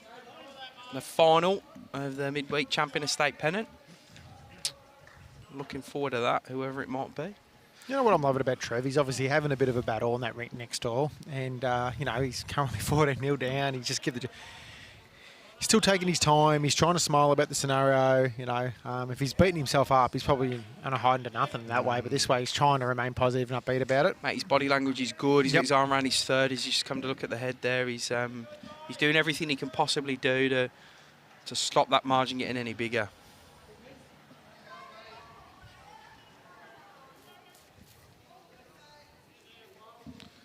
As the lead starting to get a bit closer on this one. Yeah. Richard started to get a few in there now. It's working hard.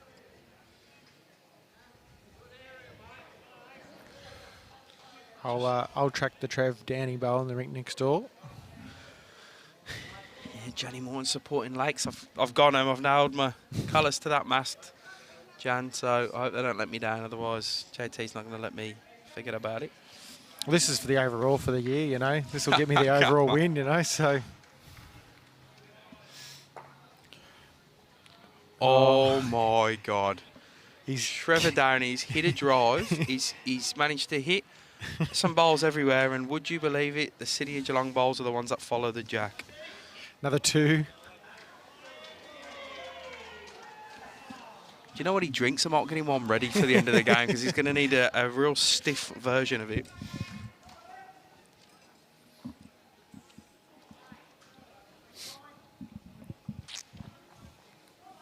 The black cat has moved. It's jump rinks.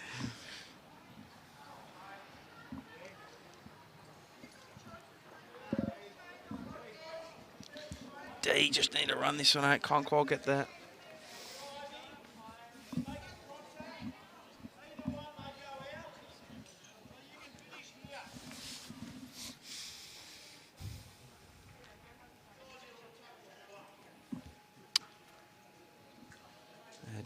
Denzel just saying, Mark, I want you behind. If you miss the shot, if you miss trying to make connection on these front bowls, it's okay. Just want you behind. I don't know. He has disappeared, Darko, but... Oh, Mark. Oh, he manages to extricate the City of Geelong bowl from the head, the one of Richard Holland's. Not sure that was the call, but it was No, the result has been sublime.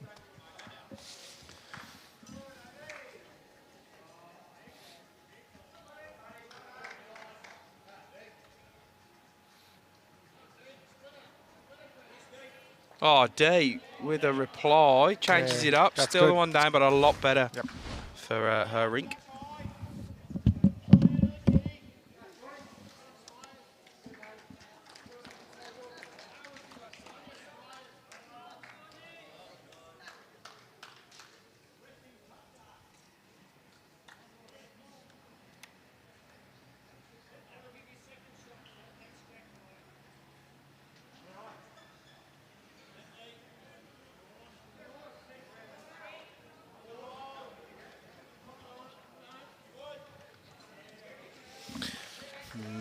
Just running short there. So 10 shots, 28 to 18 in the way City of Geelong so far.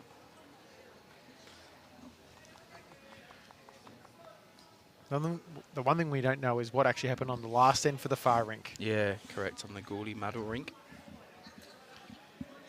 Medill. Medill? Yeah, Medill. there you go. Rod Medill. Marul Buck. It's all my mispronunciations.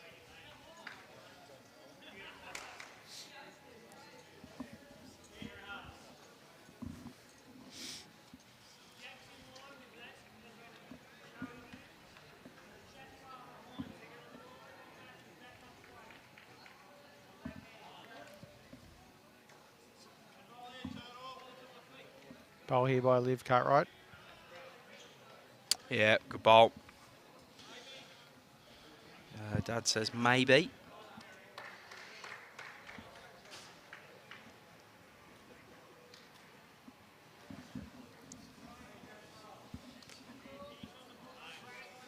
I'm peeking over Brad's shoulder, and I reckon he's trying to work on a live ladder.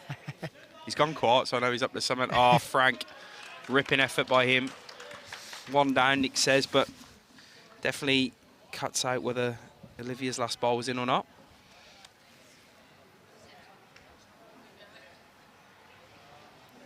We should never doubt the man next to us. he just needs a bit of a stir up sometimes. And sometimes when we're talking about him, you just no response either in the facial mannerisms. We don't know whether he's actually hearing us or not sometimes. Yeah, he nods.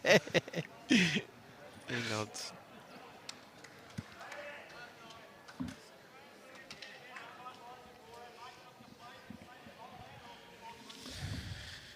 All right, Nick. One down. He's got that bowl of Franks on the left as we look at it as a guide. He knows if he gets inside that, he's going to go pretty close to shot bowl.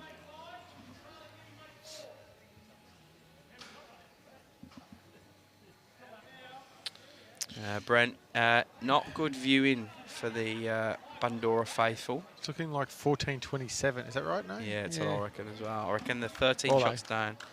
It's Portland currently, which means they're going to be gone because they're level on 3 wins with the 2 teams here. And obviously there's got to be a winner here or a draw, so someone's going to collect a point. Or they'll both collect a point or someone will collect 3.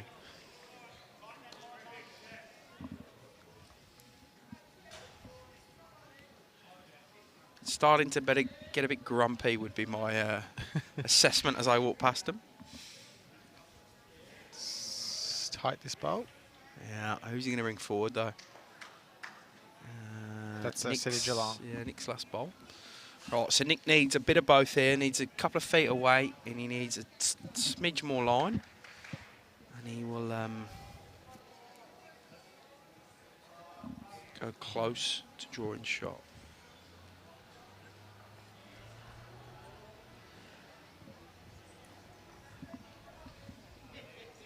He's definitely got the better line, JT. He's still got to skirt that blue bowl first. No, no die. Springs lives in as well. Could have made a second. For Don't think so. Surely not.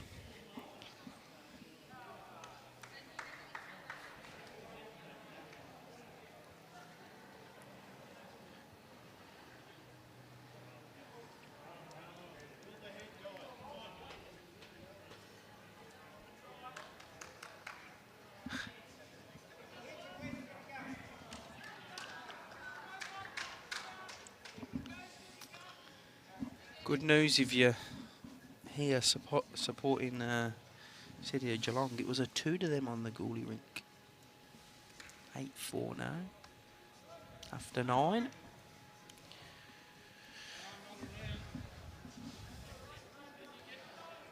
Dave Cartwright. Speed's not bad. It's a very good effort to draw in another. I'm pretty sure he has, judging by the reactions. I'll have a bit of a stalk of the head. It'll be a 2 to the guys from Tatura Hilltop. That helps them out. Sure does. Brings them back to within 10 because City of Geelong was starting to put the foot down on the overall.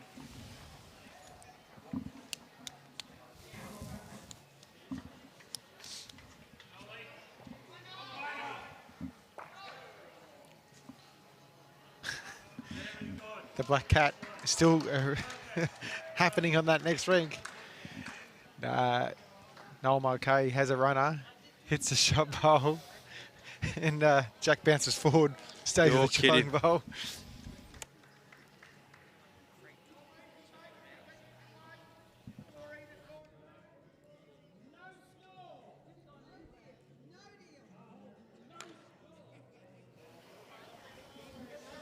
He's getting an offer of free pies. JT said he'll have 2. I don't know if I said that, but I'll definitely have 1. There's another end happened on the Goulburn rink. I'm just waiting for old mate to get out of the way of the scoreboard and I can see what the go was. Hasn't updated yet. It's updated the ends, but I think they might have stuffed the score up anyway. So it was only 1-7 for it. It might be 8-4 now after 10, but there looks to be visible confusion over there. Well, they've settled on 8-4 after 10, so I'll just add an extra end on mine and hope that they're correct.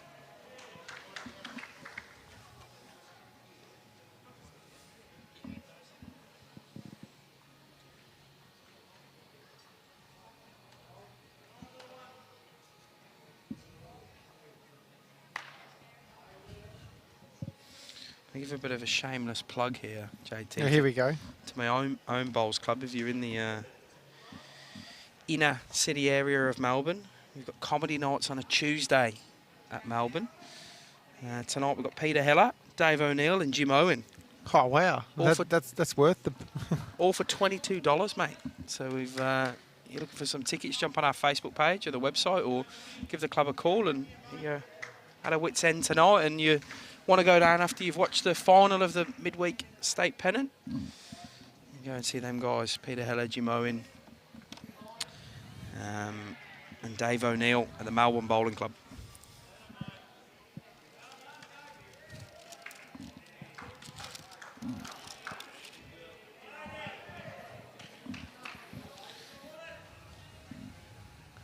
Make sure you watch the final first. Yeah, I was going to say they better put it on their, their TVs. Oh, they will down there. Yeah, they will. Got a 100-inch TV down at the Melbourne Bowling Clubs now. Yeah. Another 2 to Lorraine Miser's rink. Wow. Could she go the full 15, JT? No. She's 2/3 of the way there. No. Ever won a pennant game to 0? Not that I was looking to brag, no, but my best result was 53-6. Fair effort. Dropped 2 the last end.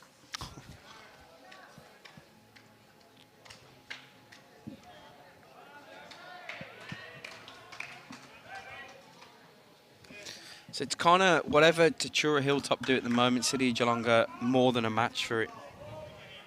I'll go stick my head up on the Bandura game and just get a quick score on that.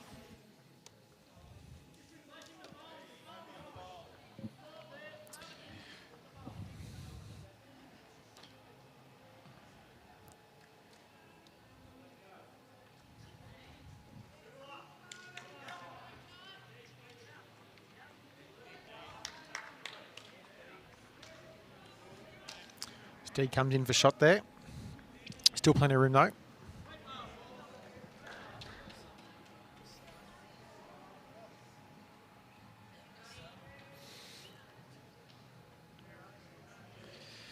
Ray, 85-2 with 3 8s. That's pretty darn phenomenal, that rink score. If I use my maths very, very quickly, you're averaging a tick over 3 an end, and that's...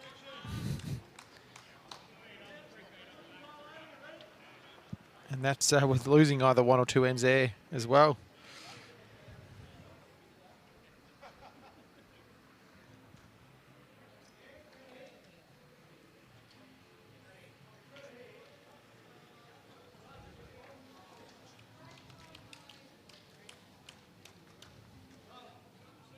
It's closing up. JT.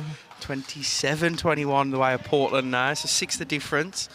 And in striking distance, the guys from Bandura, which will flip this entire section on its head again.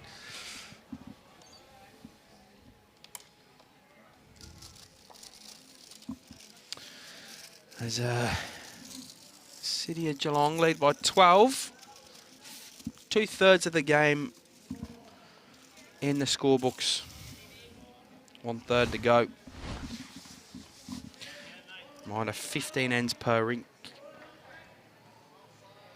2.5 hour time limit. You're kidding, Ray. 85-2 with 3 8s. Wow. I've never scored an 8. I almost did. I had 7. Lucas Protopapas's bowl was out of the camp.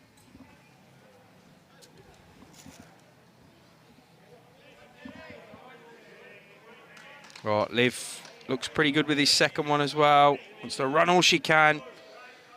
She's going to finish just shy of Jack Eye, 1 bowl short.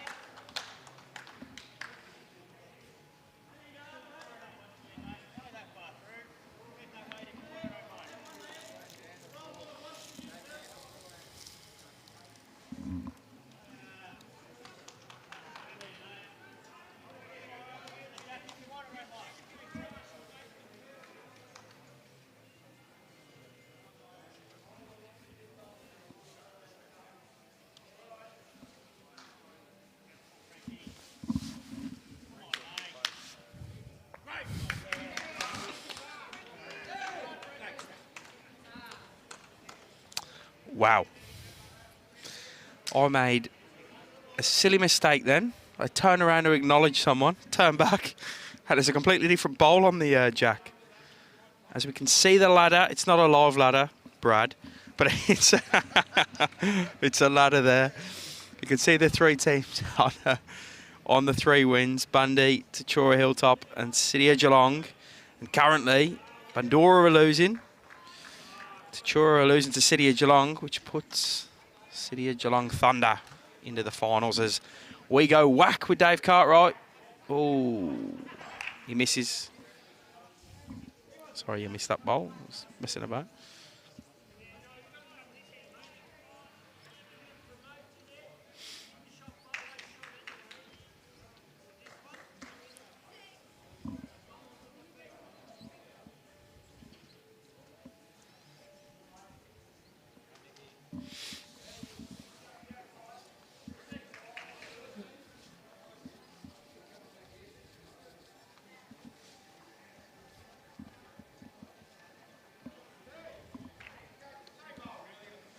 All right, Nick just wants to beat them bowls of Olivia.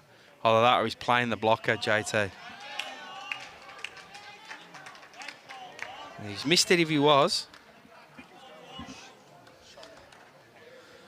JT, who's mouthful of pie, just said to me, I think he was going for both. There goes Dave Cartwright. Splat, bang, wallop. See ya. That'll be a couple to Liv Cartwright now. What a hit.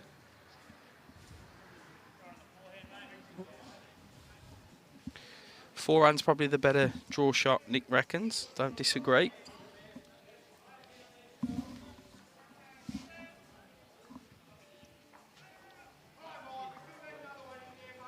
All right, there you go. Oh, he's pretty close, JT. Nick. Oh, very stiff. Great effort. 1 down.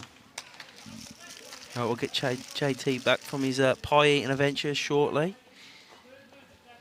There's one more into the record books for Tatura Hilltop here.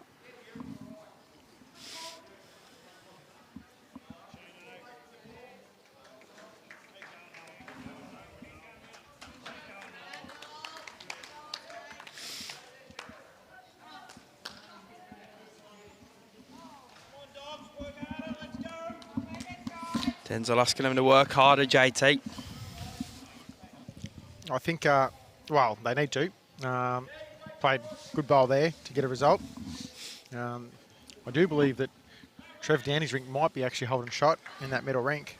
Oh, mate, don't tempt fate. Lorraine's still got a couple of bowls to come. I can tell you enjoyed that pie, mate. Still all the way up your face. Don't tell me that. Well, it's a hard job, this commentary gig, you know, so you got to refuel yourself and get some... Oh, I reckon I've eaten a kilo of lollies this week. Kerry Gawley's picked up more. I don't know how many, but the scoreboard's getting updated right now, so I can tell you when that happens. Just a 1-9-4 after 11 over there. I actually don't know where the jack is on the Lorraine Myers Trev Downie rink. Oh, I'm glad you know he's got shot without knowing where the jack is. No, I just know that they got shot, but because the way they were responding with the third. So probably the least talked about game so far because it's the only dead rubber across the venue, but Wangaratta against Horsham City, 27-26 to Wangaratta at the moment. So might be a dead rubber, but they're both going for it. Good ball by Richard Holland there. Bragging rights, mate, bragging rights. Finish on a good note. Oh, correct. A good musical note of you, Wangaratta. Jazz Festival. That's where the uniforms come from. Yeah, we asked that question yesterday and got pretty swift answers. And one of the players come up to tell me today as well and said someone had asked. Someone had said that we were asking. All right, see if Richard can double up here.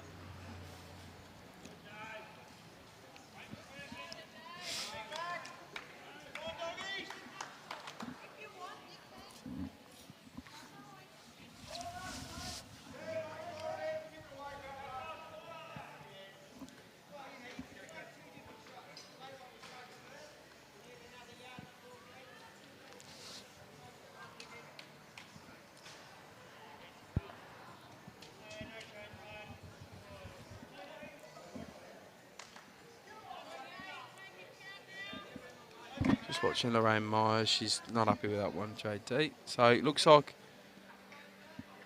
Trev will get on the board if you're correct in that they're holding shot. Unless he gives it away. That sounds like a commentator's curse if I've ever heard one.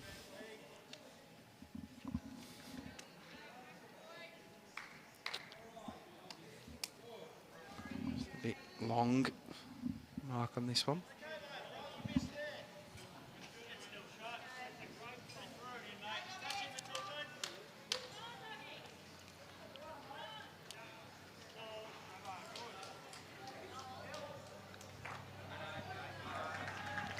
They're on the board, the guys next door for Tatura Hilltop, and he's calling them in for a bit of a chin wag.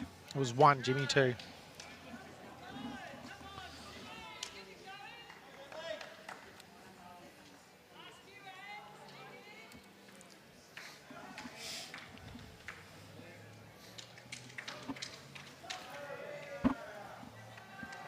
Twelve ends to go, mate. Trying to get a glimpse of that Portland-Bandura game. Portland's definitely at 30 now. Ooh. I don't know what Bandura is.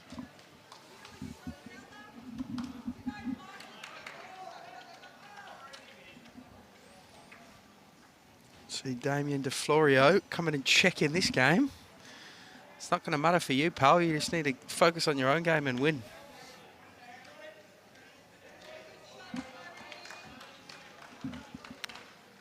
There's Lee gone here. Can she hurry this one away? I guess he was thinking his rationale would have been, well, if we happen to win by 1, we just hope that fair call. Tatura Hilltop haven't won by 7 or 8. Fair call.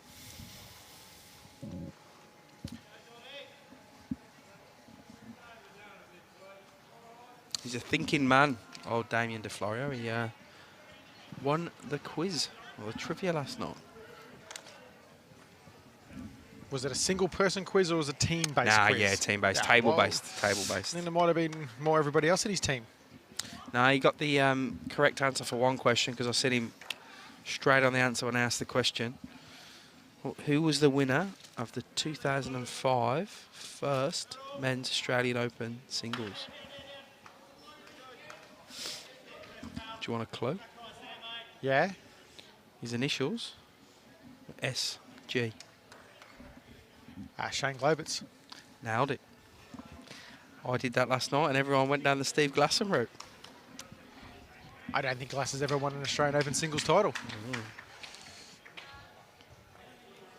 Won about everything else 6 million times.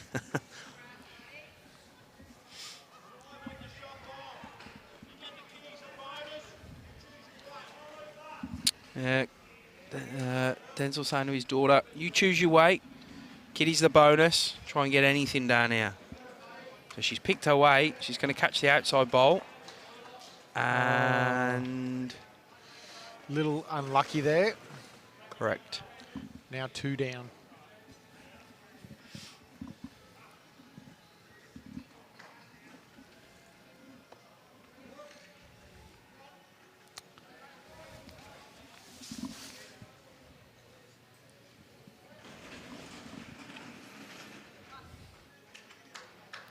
Frank's short with his second. Possibly limps in for 3, possibly doesn't.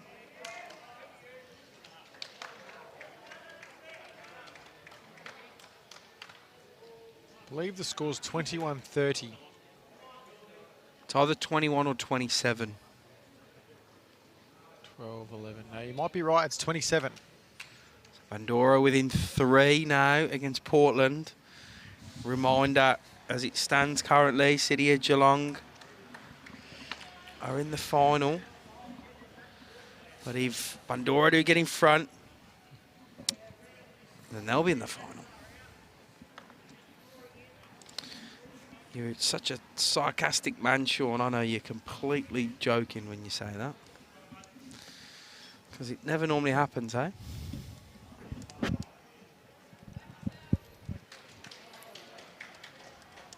I thought I was the expert commentator and you were just, you know, the call-by-call guy, you know, so...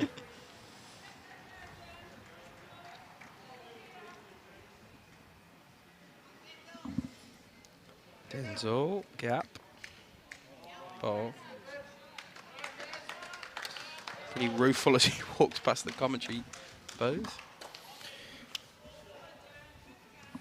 Try and get Frank out of the way. He moves. Yep. He looks nervous at you, Jimmy. I don't know why. I would have told you to nick off. Be like Smithy did yesterday for He didn't care. Playing my game, pal.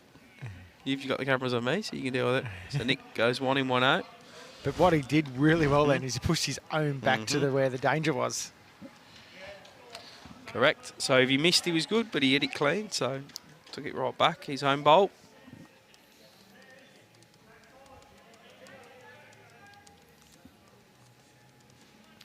The inferior Thorntons has joined us for the live stream right now, Jimmy.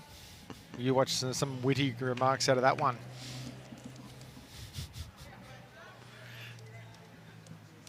Nothing like brotherly love. No.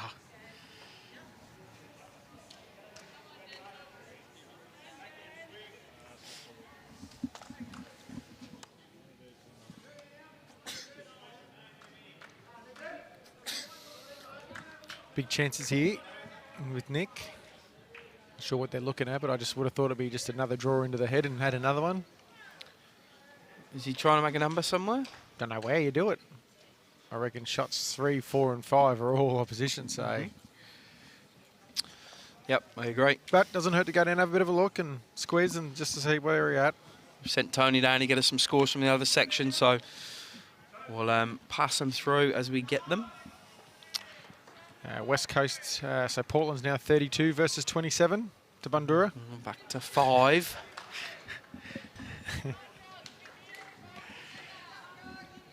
I don't like his pace here, JT. No. Free hit, you shouldn't. It's easy to say, but you don't want to miss on the free hits like that one. Frustrating as a skip. So that'll be a couple to the guys from the City of Geelong.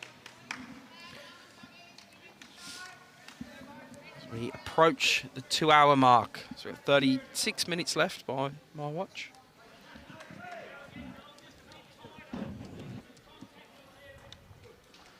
City of Geelong picked some more shots up, JT, on the Kerry Gouldy rink. 11-4, so another couple over there.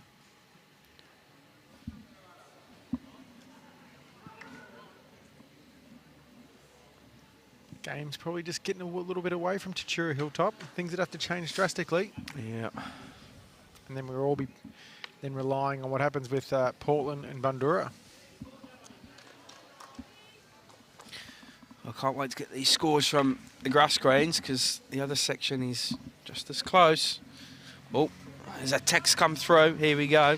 All right, so it is 32-27 next door to Portland over Bundoora. We'll go one apiece. You can go to the next game. I'll go the game after. I'll go from there. So Karingal, who is playing Kerrang, are leading 33-25 after 32 ends.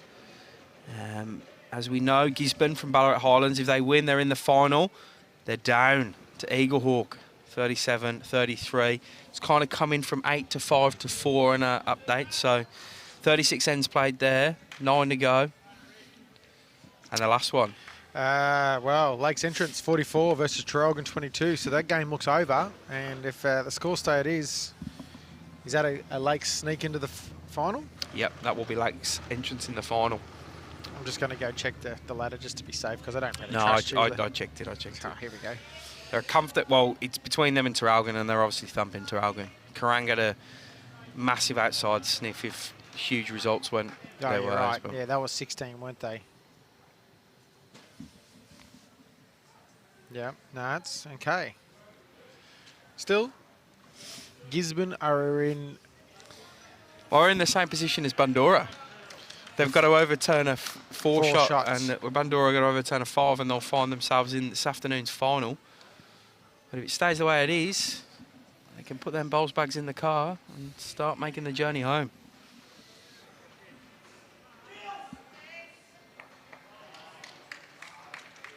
Damien DeFlorio next door yelled at kill and don't think he got the result he wanted. Oh, I can see a couple of Portland bowls coming out. 3 now.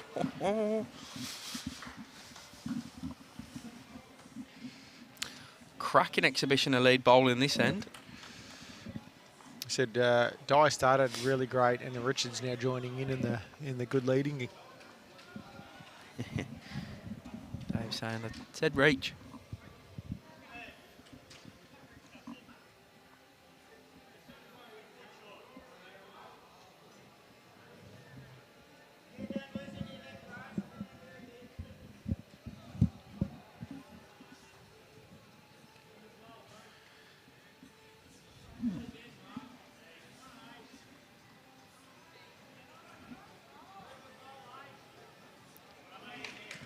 Well done by D.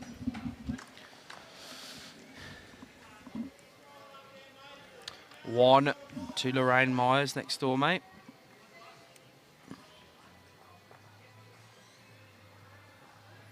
Geez, the Wangaratta Horsham City match must have been a very quick match. Yeah, they're almost done. Yeah, one rink's No, off. they are. One rink's done. They didn't want to mess about. It's like, hey, we're not playing for nothing. Let's get these ends done. Could have been one of those secret little handshake jobs. Brad Orr's known for that, I've heard. I think it happened in one of the last games of the region sides. Oh, fair enough. I hope I just threw him under the bus too.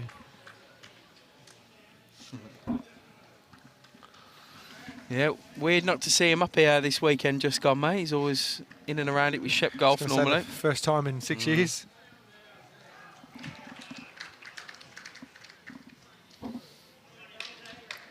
And he's actually finished up as coach at Shep Golf, and Brett Foley's taken over.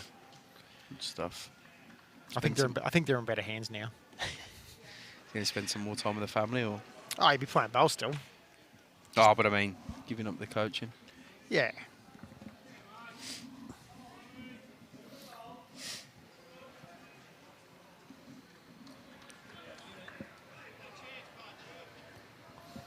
Mark can just hold up. He gives him another option out the back. He does hold up. Just a couple of bowls short of the ditch.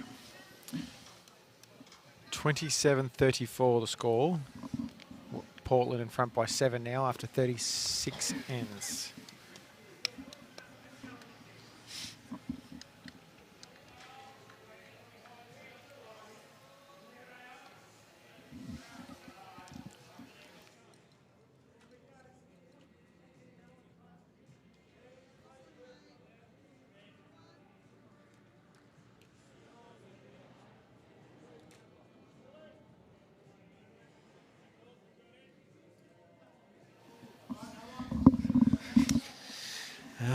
Let's see, Frank's having a bit of a trot after this. If you can find the port, JT gets the edge of the bowls good. He gets the gap. What a cruel sport. Like, shoulder charges Denzel at the same time. They have a bit of a hug and laugh about it. He's a pretty difficult human being to move, Dave Cartwright. He's a big fella.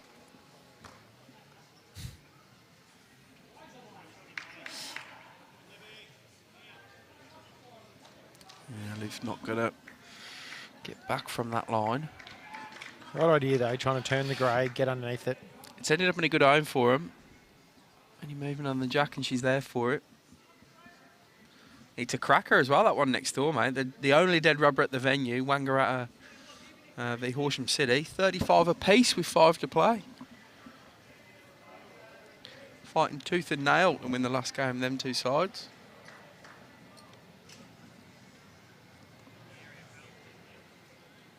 Oh, Frankie found the gap last time. Going to try the jack to himself, JT. Oh, he is. Just make yourself look good, why don't you, Frank? The little hop too, you know. Yeah, loved it. Good bowl. We'll see this on the replay. Yeah. Oh, Toyota, what a feeling. Get them on board. They should become a commercial partner of Bowls Victoria. All right, Liv to try and draw around. She's going to run into the back of one of Frank's bowls. Denzel just blocks the view.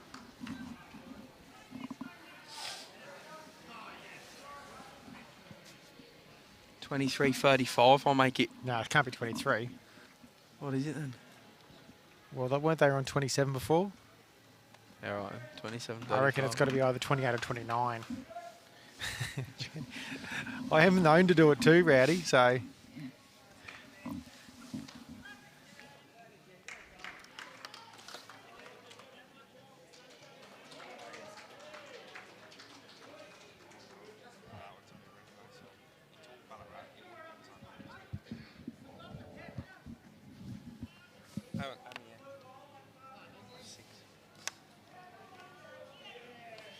got some news, JT.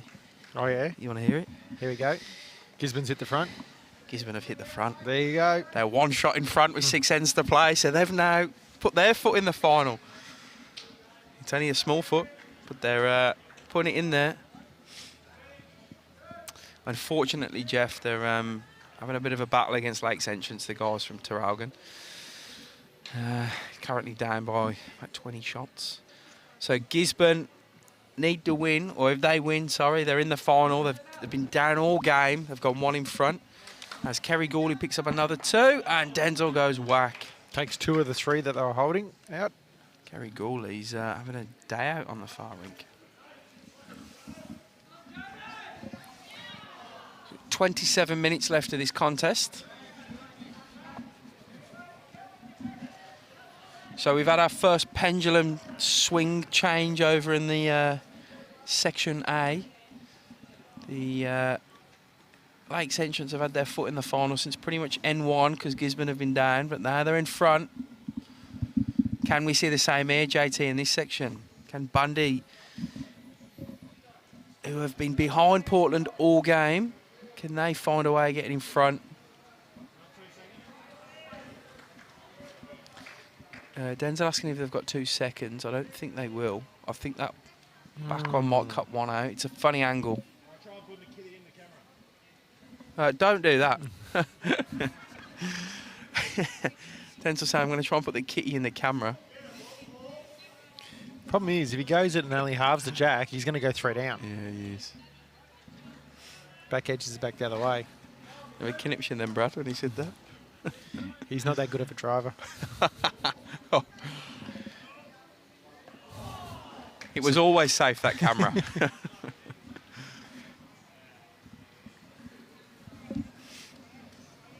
Actually, hitting it that side was no good to him either because it was going to probably force a toucher onto the jack. Just the one. 2 ends left in this one. I think, yeah. Missed my ends up. 17-9. 19-1 next door. 13-4. So I reckon the difference over there is 7 still, based off the score, rink scores I can see, between Bundoora and Portland.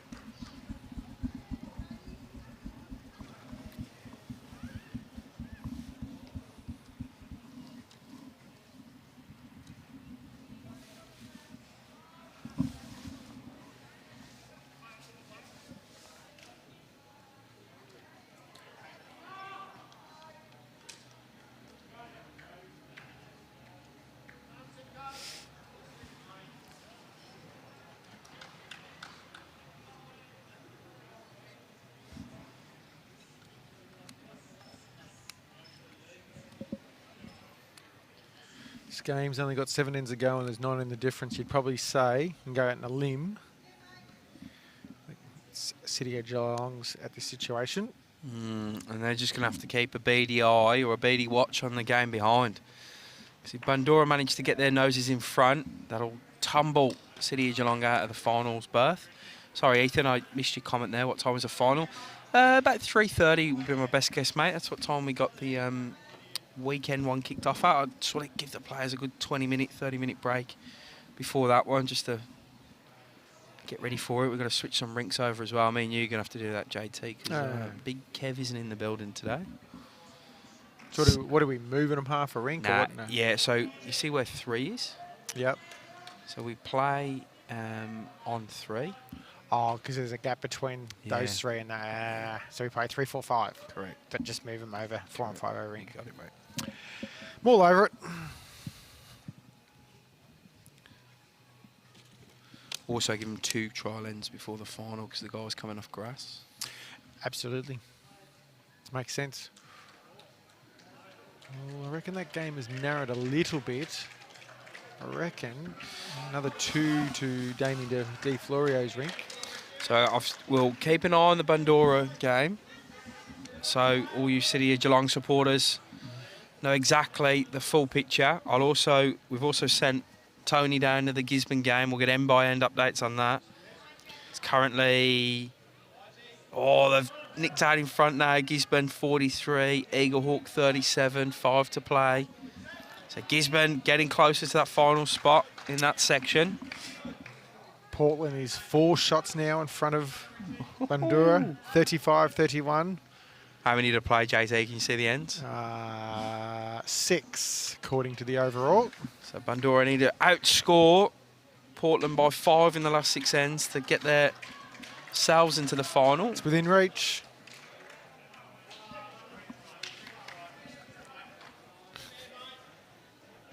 What an afternoon. This is tremendous stuff.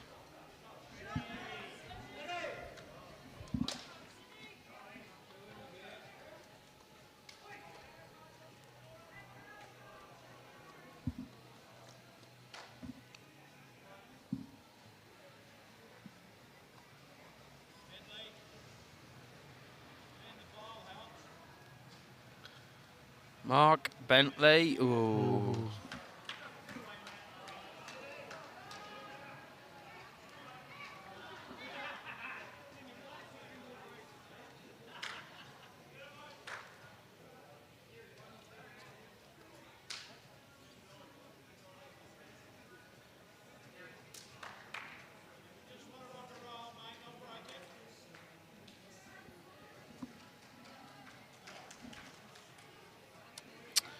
I reckon Portland have just picked up a 1 in one of the rinks over there.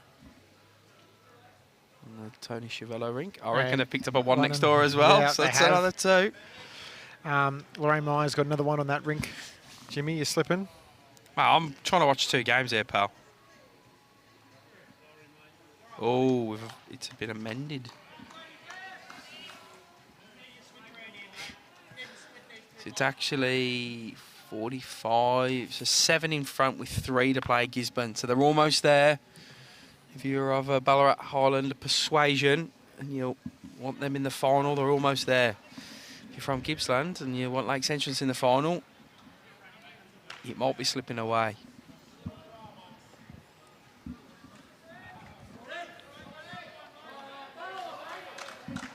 That lead in Lorraine Moore's game, every time I look over, his bowls are close to the jack. That's Lorraine's husband. Yeah, right. He's going and good. he's led extremely well. I made that comment when you nicked off earlier. Oh, Liv, crash bang wallop. It's probably got 1. 2. Nick signalled 2 down, yeah.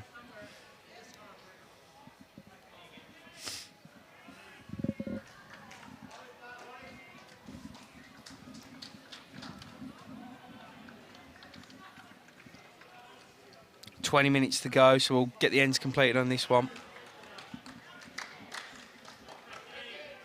Yeah. Oh, the ball by Frank. Draws the shot.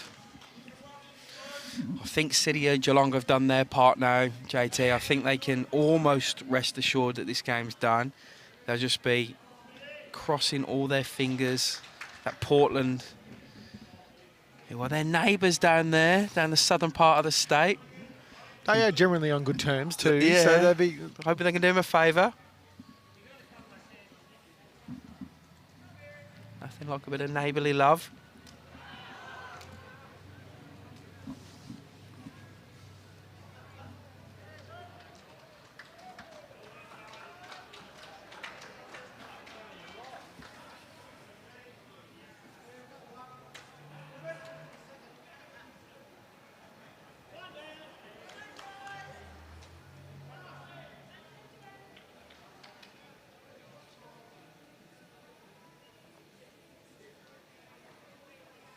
They've picked up more shots on the Kerry Goulburn rink of City of Geelong. Trevor Downie's in the way of the scoreboard, so I can't quite see. Nick just needs to slow up here. Goes close. Don't think he's got the cigar though. So I've got 31-37. Portland over Bandura at the moment. Be about, what, 5 to play, 6 to play? 4 ends to play. 4 ends to play. Wow.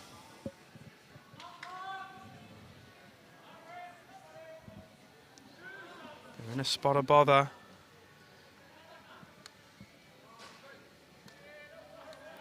So it looks like Gisborne are going to be in the one side of the final. They're 9 shots in front with 2 to play.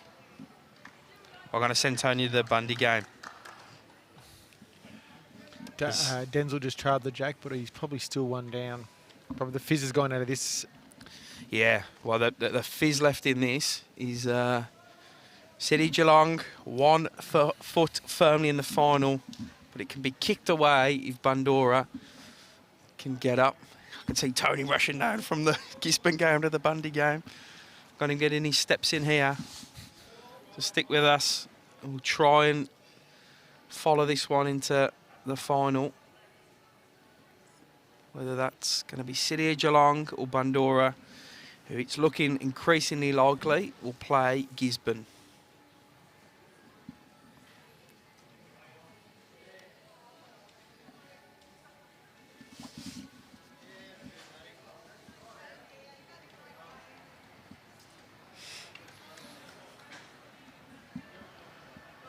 Damien Di Florio is driving. And hitting. Well, he hit it. I know, someone's fallen over. It's Luke Alio. He's on his knees on the green.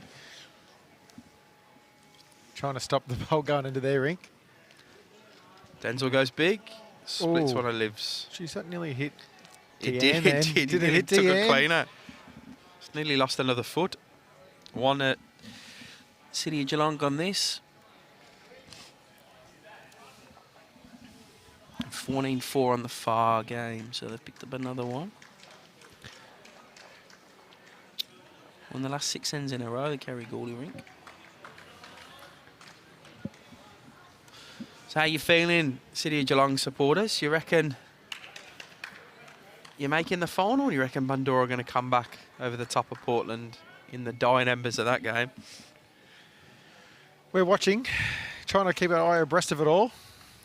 You don't often get this in bowls, do you? This sort of waiting on other games, and you do within a game, Rink waiting for rinks, but result waiting for another result. This is good. Makes it exciting.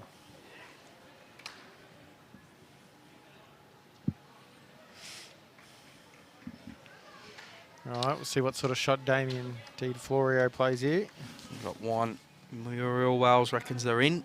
Reckons they're going to make the final. City of Geelong Thunder. Not convinced he's running anymore now. Just the way he's lining up. Oh. No, it's a big backswing, that. Not running as quick anyway. Go City, she says. Go City, says Alex. It's a ripper bowl by Richard Holland. Damien Di Florio moves Gets the jack. Not with a lot of happiness about it. He looks rueful. Oh, they don't look happy here, the Bandora guys.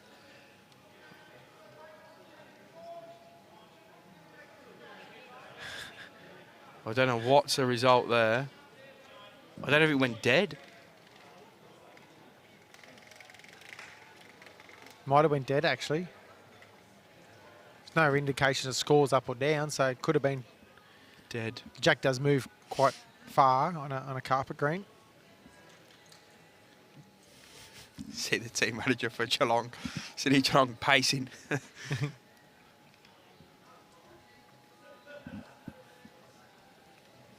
All right, we'll swing our focus back to this one.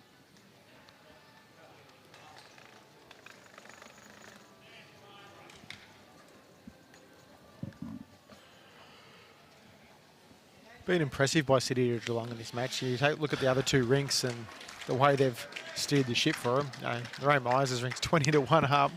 I tell you what, they're going to be tough to beat this afternoon in the final. If they make it. Mm. Don't go the early crow, Jim.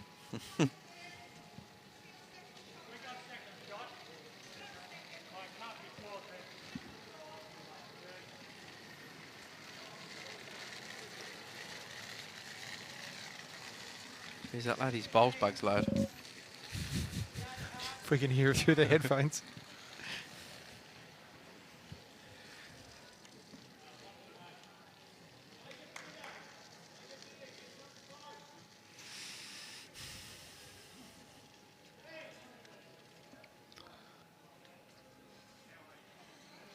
So we're pretty sure that Gisborne have made the final for one side. Just trying to find out who gets in it from this section.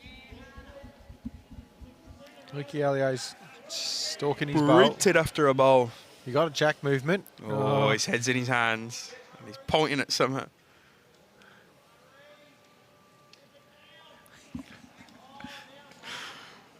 Doesn't look very happy.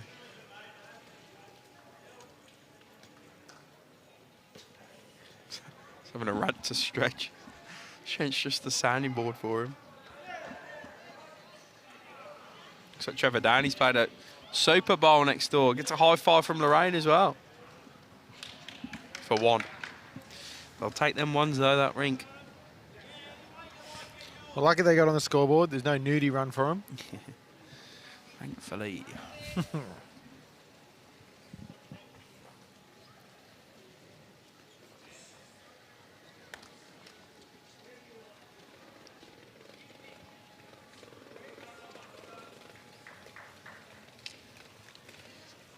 So there's a couple of ends coming close to completion on that Bandura game. We'll just try and... There's a lot of City of Geelong bowlers. Yeah, no, turned around, facing it, like half, like almost the entire... You can see here, they're almost all staring backwards there now. Are we in, boys? Are we in? Are we in? Are we in? Oh.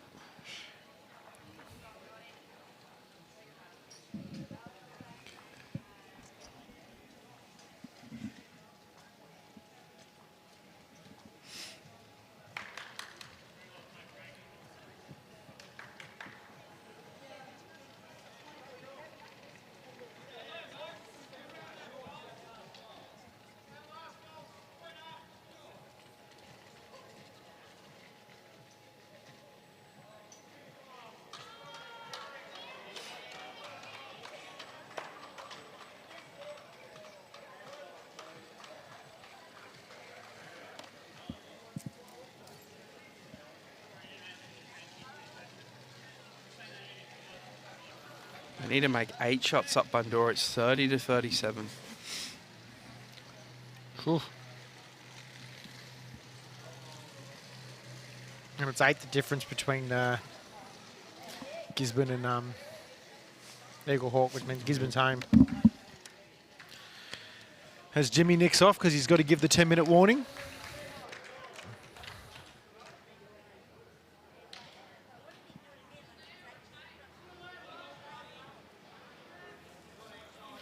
I feel like Tone's got the score wrong though, looking at it from here.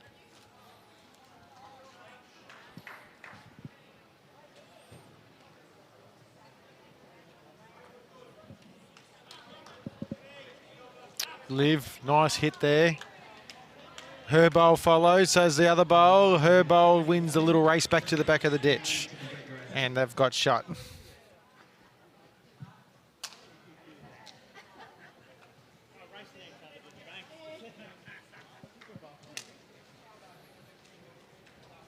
Good hit by Liv Cartwright.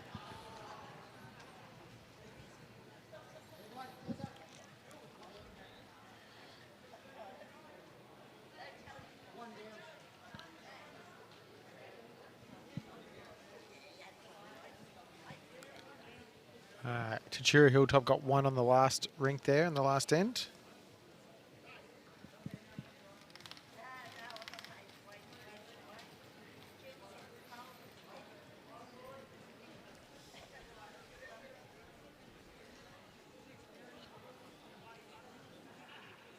So 12 and 5, 17, 17 and 14 is 31. And then 14 and 12 and 12.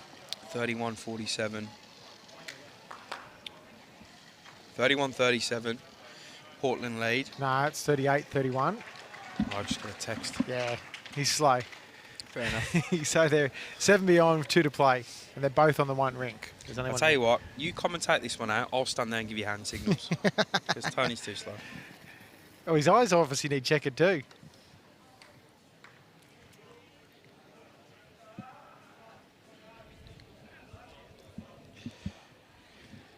As David Cartwright plays a very good bowl.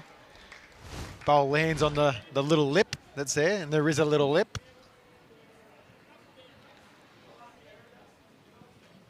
I reckon Nick could be trying just to get up there, just rest on the bowl.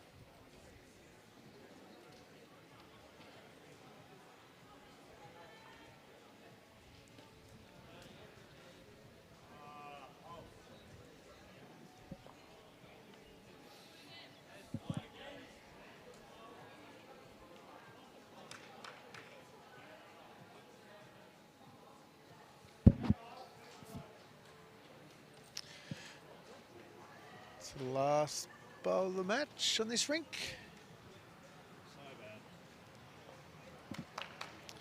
Just 2 to Tatura Hilltop.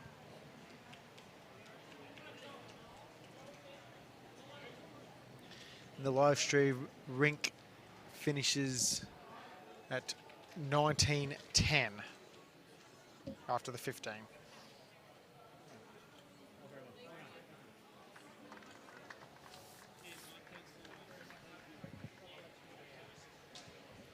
We will stay on though, because we probably want to give everybody at home who's interested the result of the Portland-Bundoora match, as that impacts what happens here. City of Geelong, as it currently stands, by winning this match, and they will win this match, will go through as long as Bundoora doesn't get 7 more shots in the next 2 ends.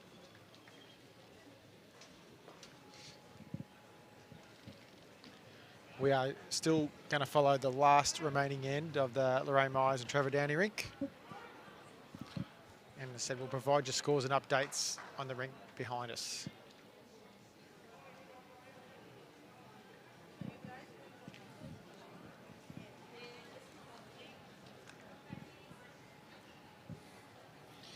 Jimmy's just getting my attention here. What's the update? Okay, so on the second to last end, Bundoora are holding shots. We don't know how many.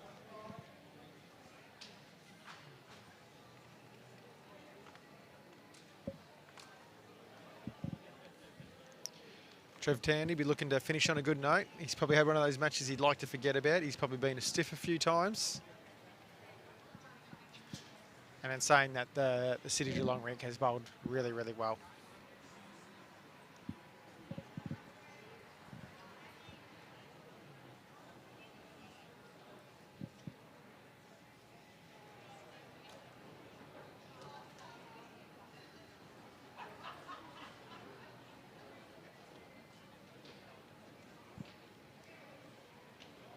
Righto, the end has finished. The second to last end over there has finished on the Bundoora Portland match. We're just looking for a score update.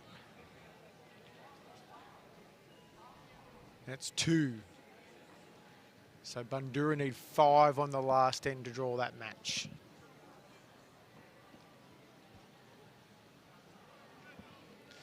As Trev Downie comes in with his last bowl, is he going to add?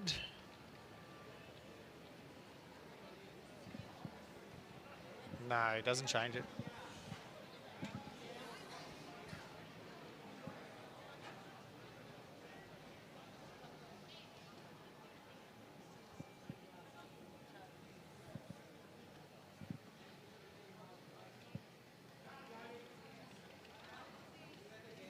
Lorraine's coming down with her last bowl. Oh, great effort.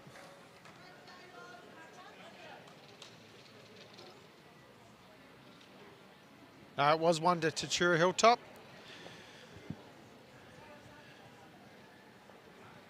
That sees that rink finishing on 20 to 3 after the 15 end. So City Geelong win the match 44 to 27. Said we will try and keep you posted, I think, is what we're going to do, I assume.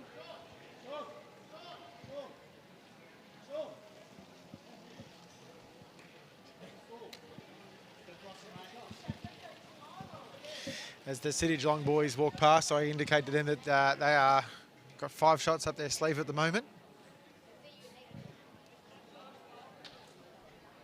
It's a hard gig trying to call a match from a green away.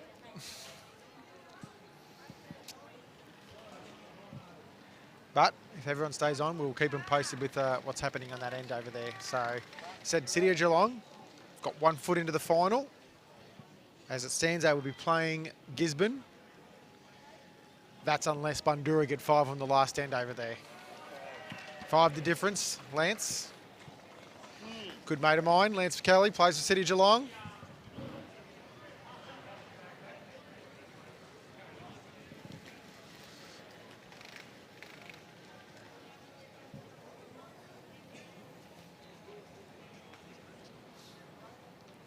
Brad's doing a tremendous job to try and keep the viewers entertained with some panning of the screen.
It is Magoo, Darko, that's for sure. And yeah, got Chalky there also saying I could talk about myself. No, no doubt. OJ would definitely say that. An update at the moment in that last rink over there. Portland playing Bundoora. As it stands, Portland is actually holding shot.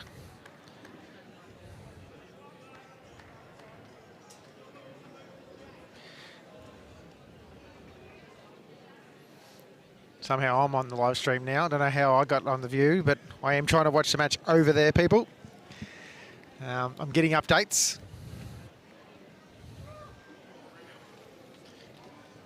I'm getting text messages. I'm trying to look across here for those who are interested at home. And we still have 138 people there. So it means people are keen to see the result of this match.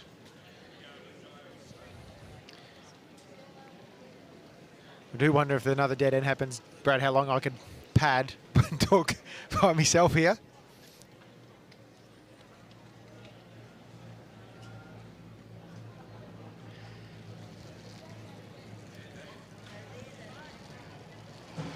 Brad has found the nice visual now of the Portland skipper there on that last and final rink.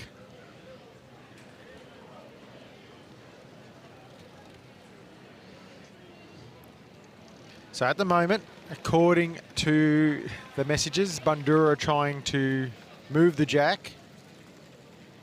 Ooh, it just missed. Damien D. Florio was up and about bouncing.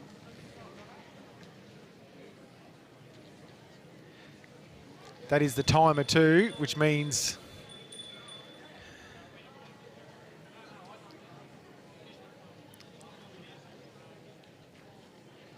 Johnny Fitzpatrick, 138 Geelong fans. I reckon that'd be the case.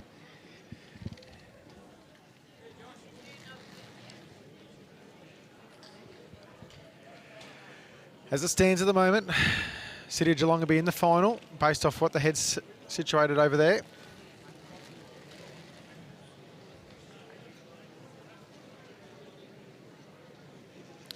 According to Jimmy, Bundy got a few in the head to make a number. So obviously they've either got to try and turn a jack or sit a bowl.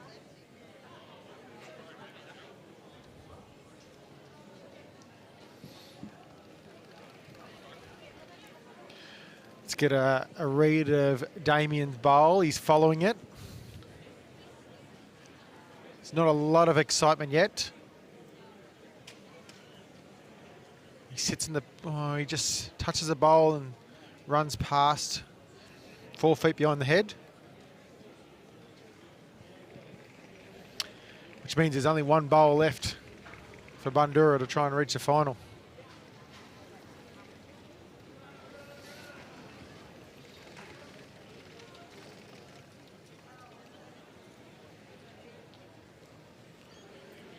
As the Portland skipper heads down the other end to play his first bowl. So according to Jimmy, there's a trail for 6 on for Bundoora here. That would mean the West Coast skipper would be obviously, the Portland skipper would be trying to cover those bowls, stop that from happening.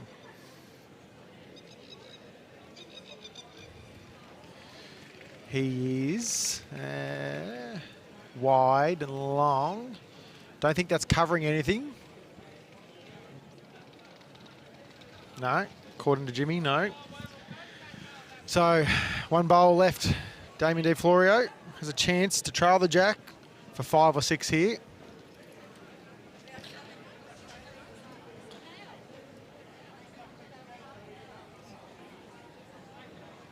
According to Jimmy, if he moves the jack 14 inches, he'll make 6.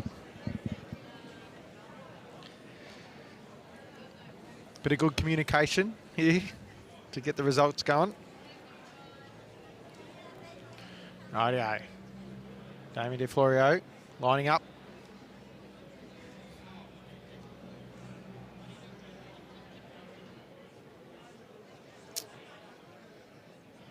He's chasing it.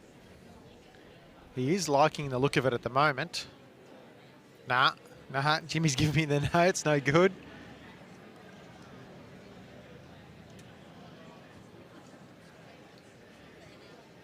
And they're shaking hands.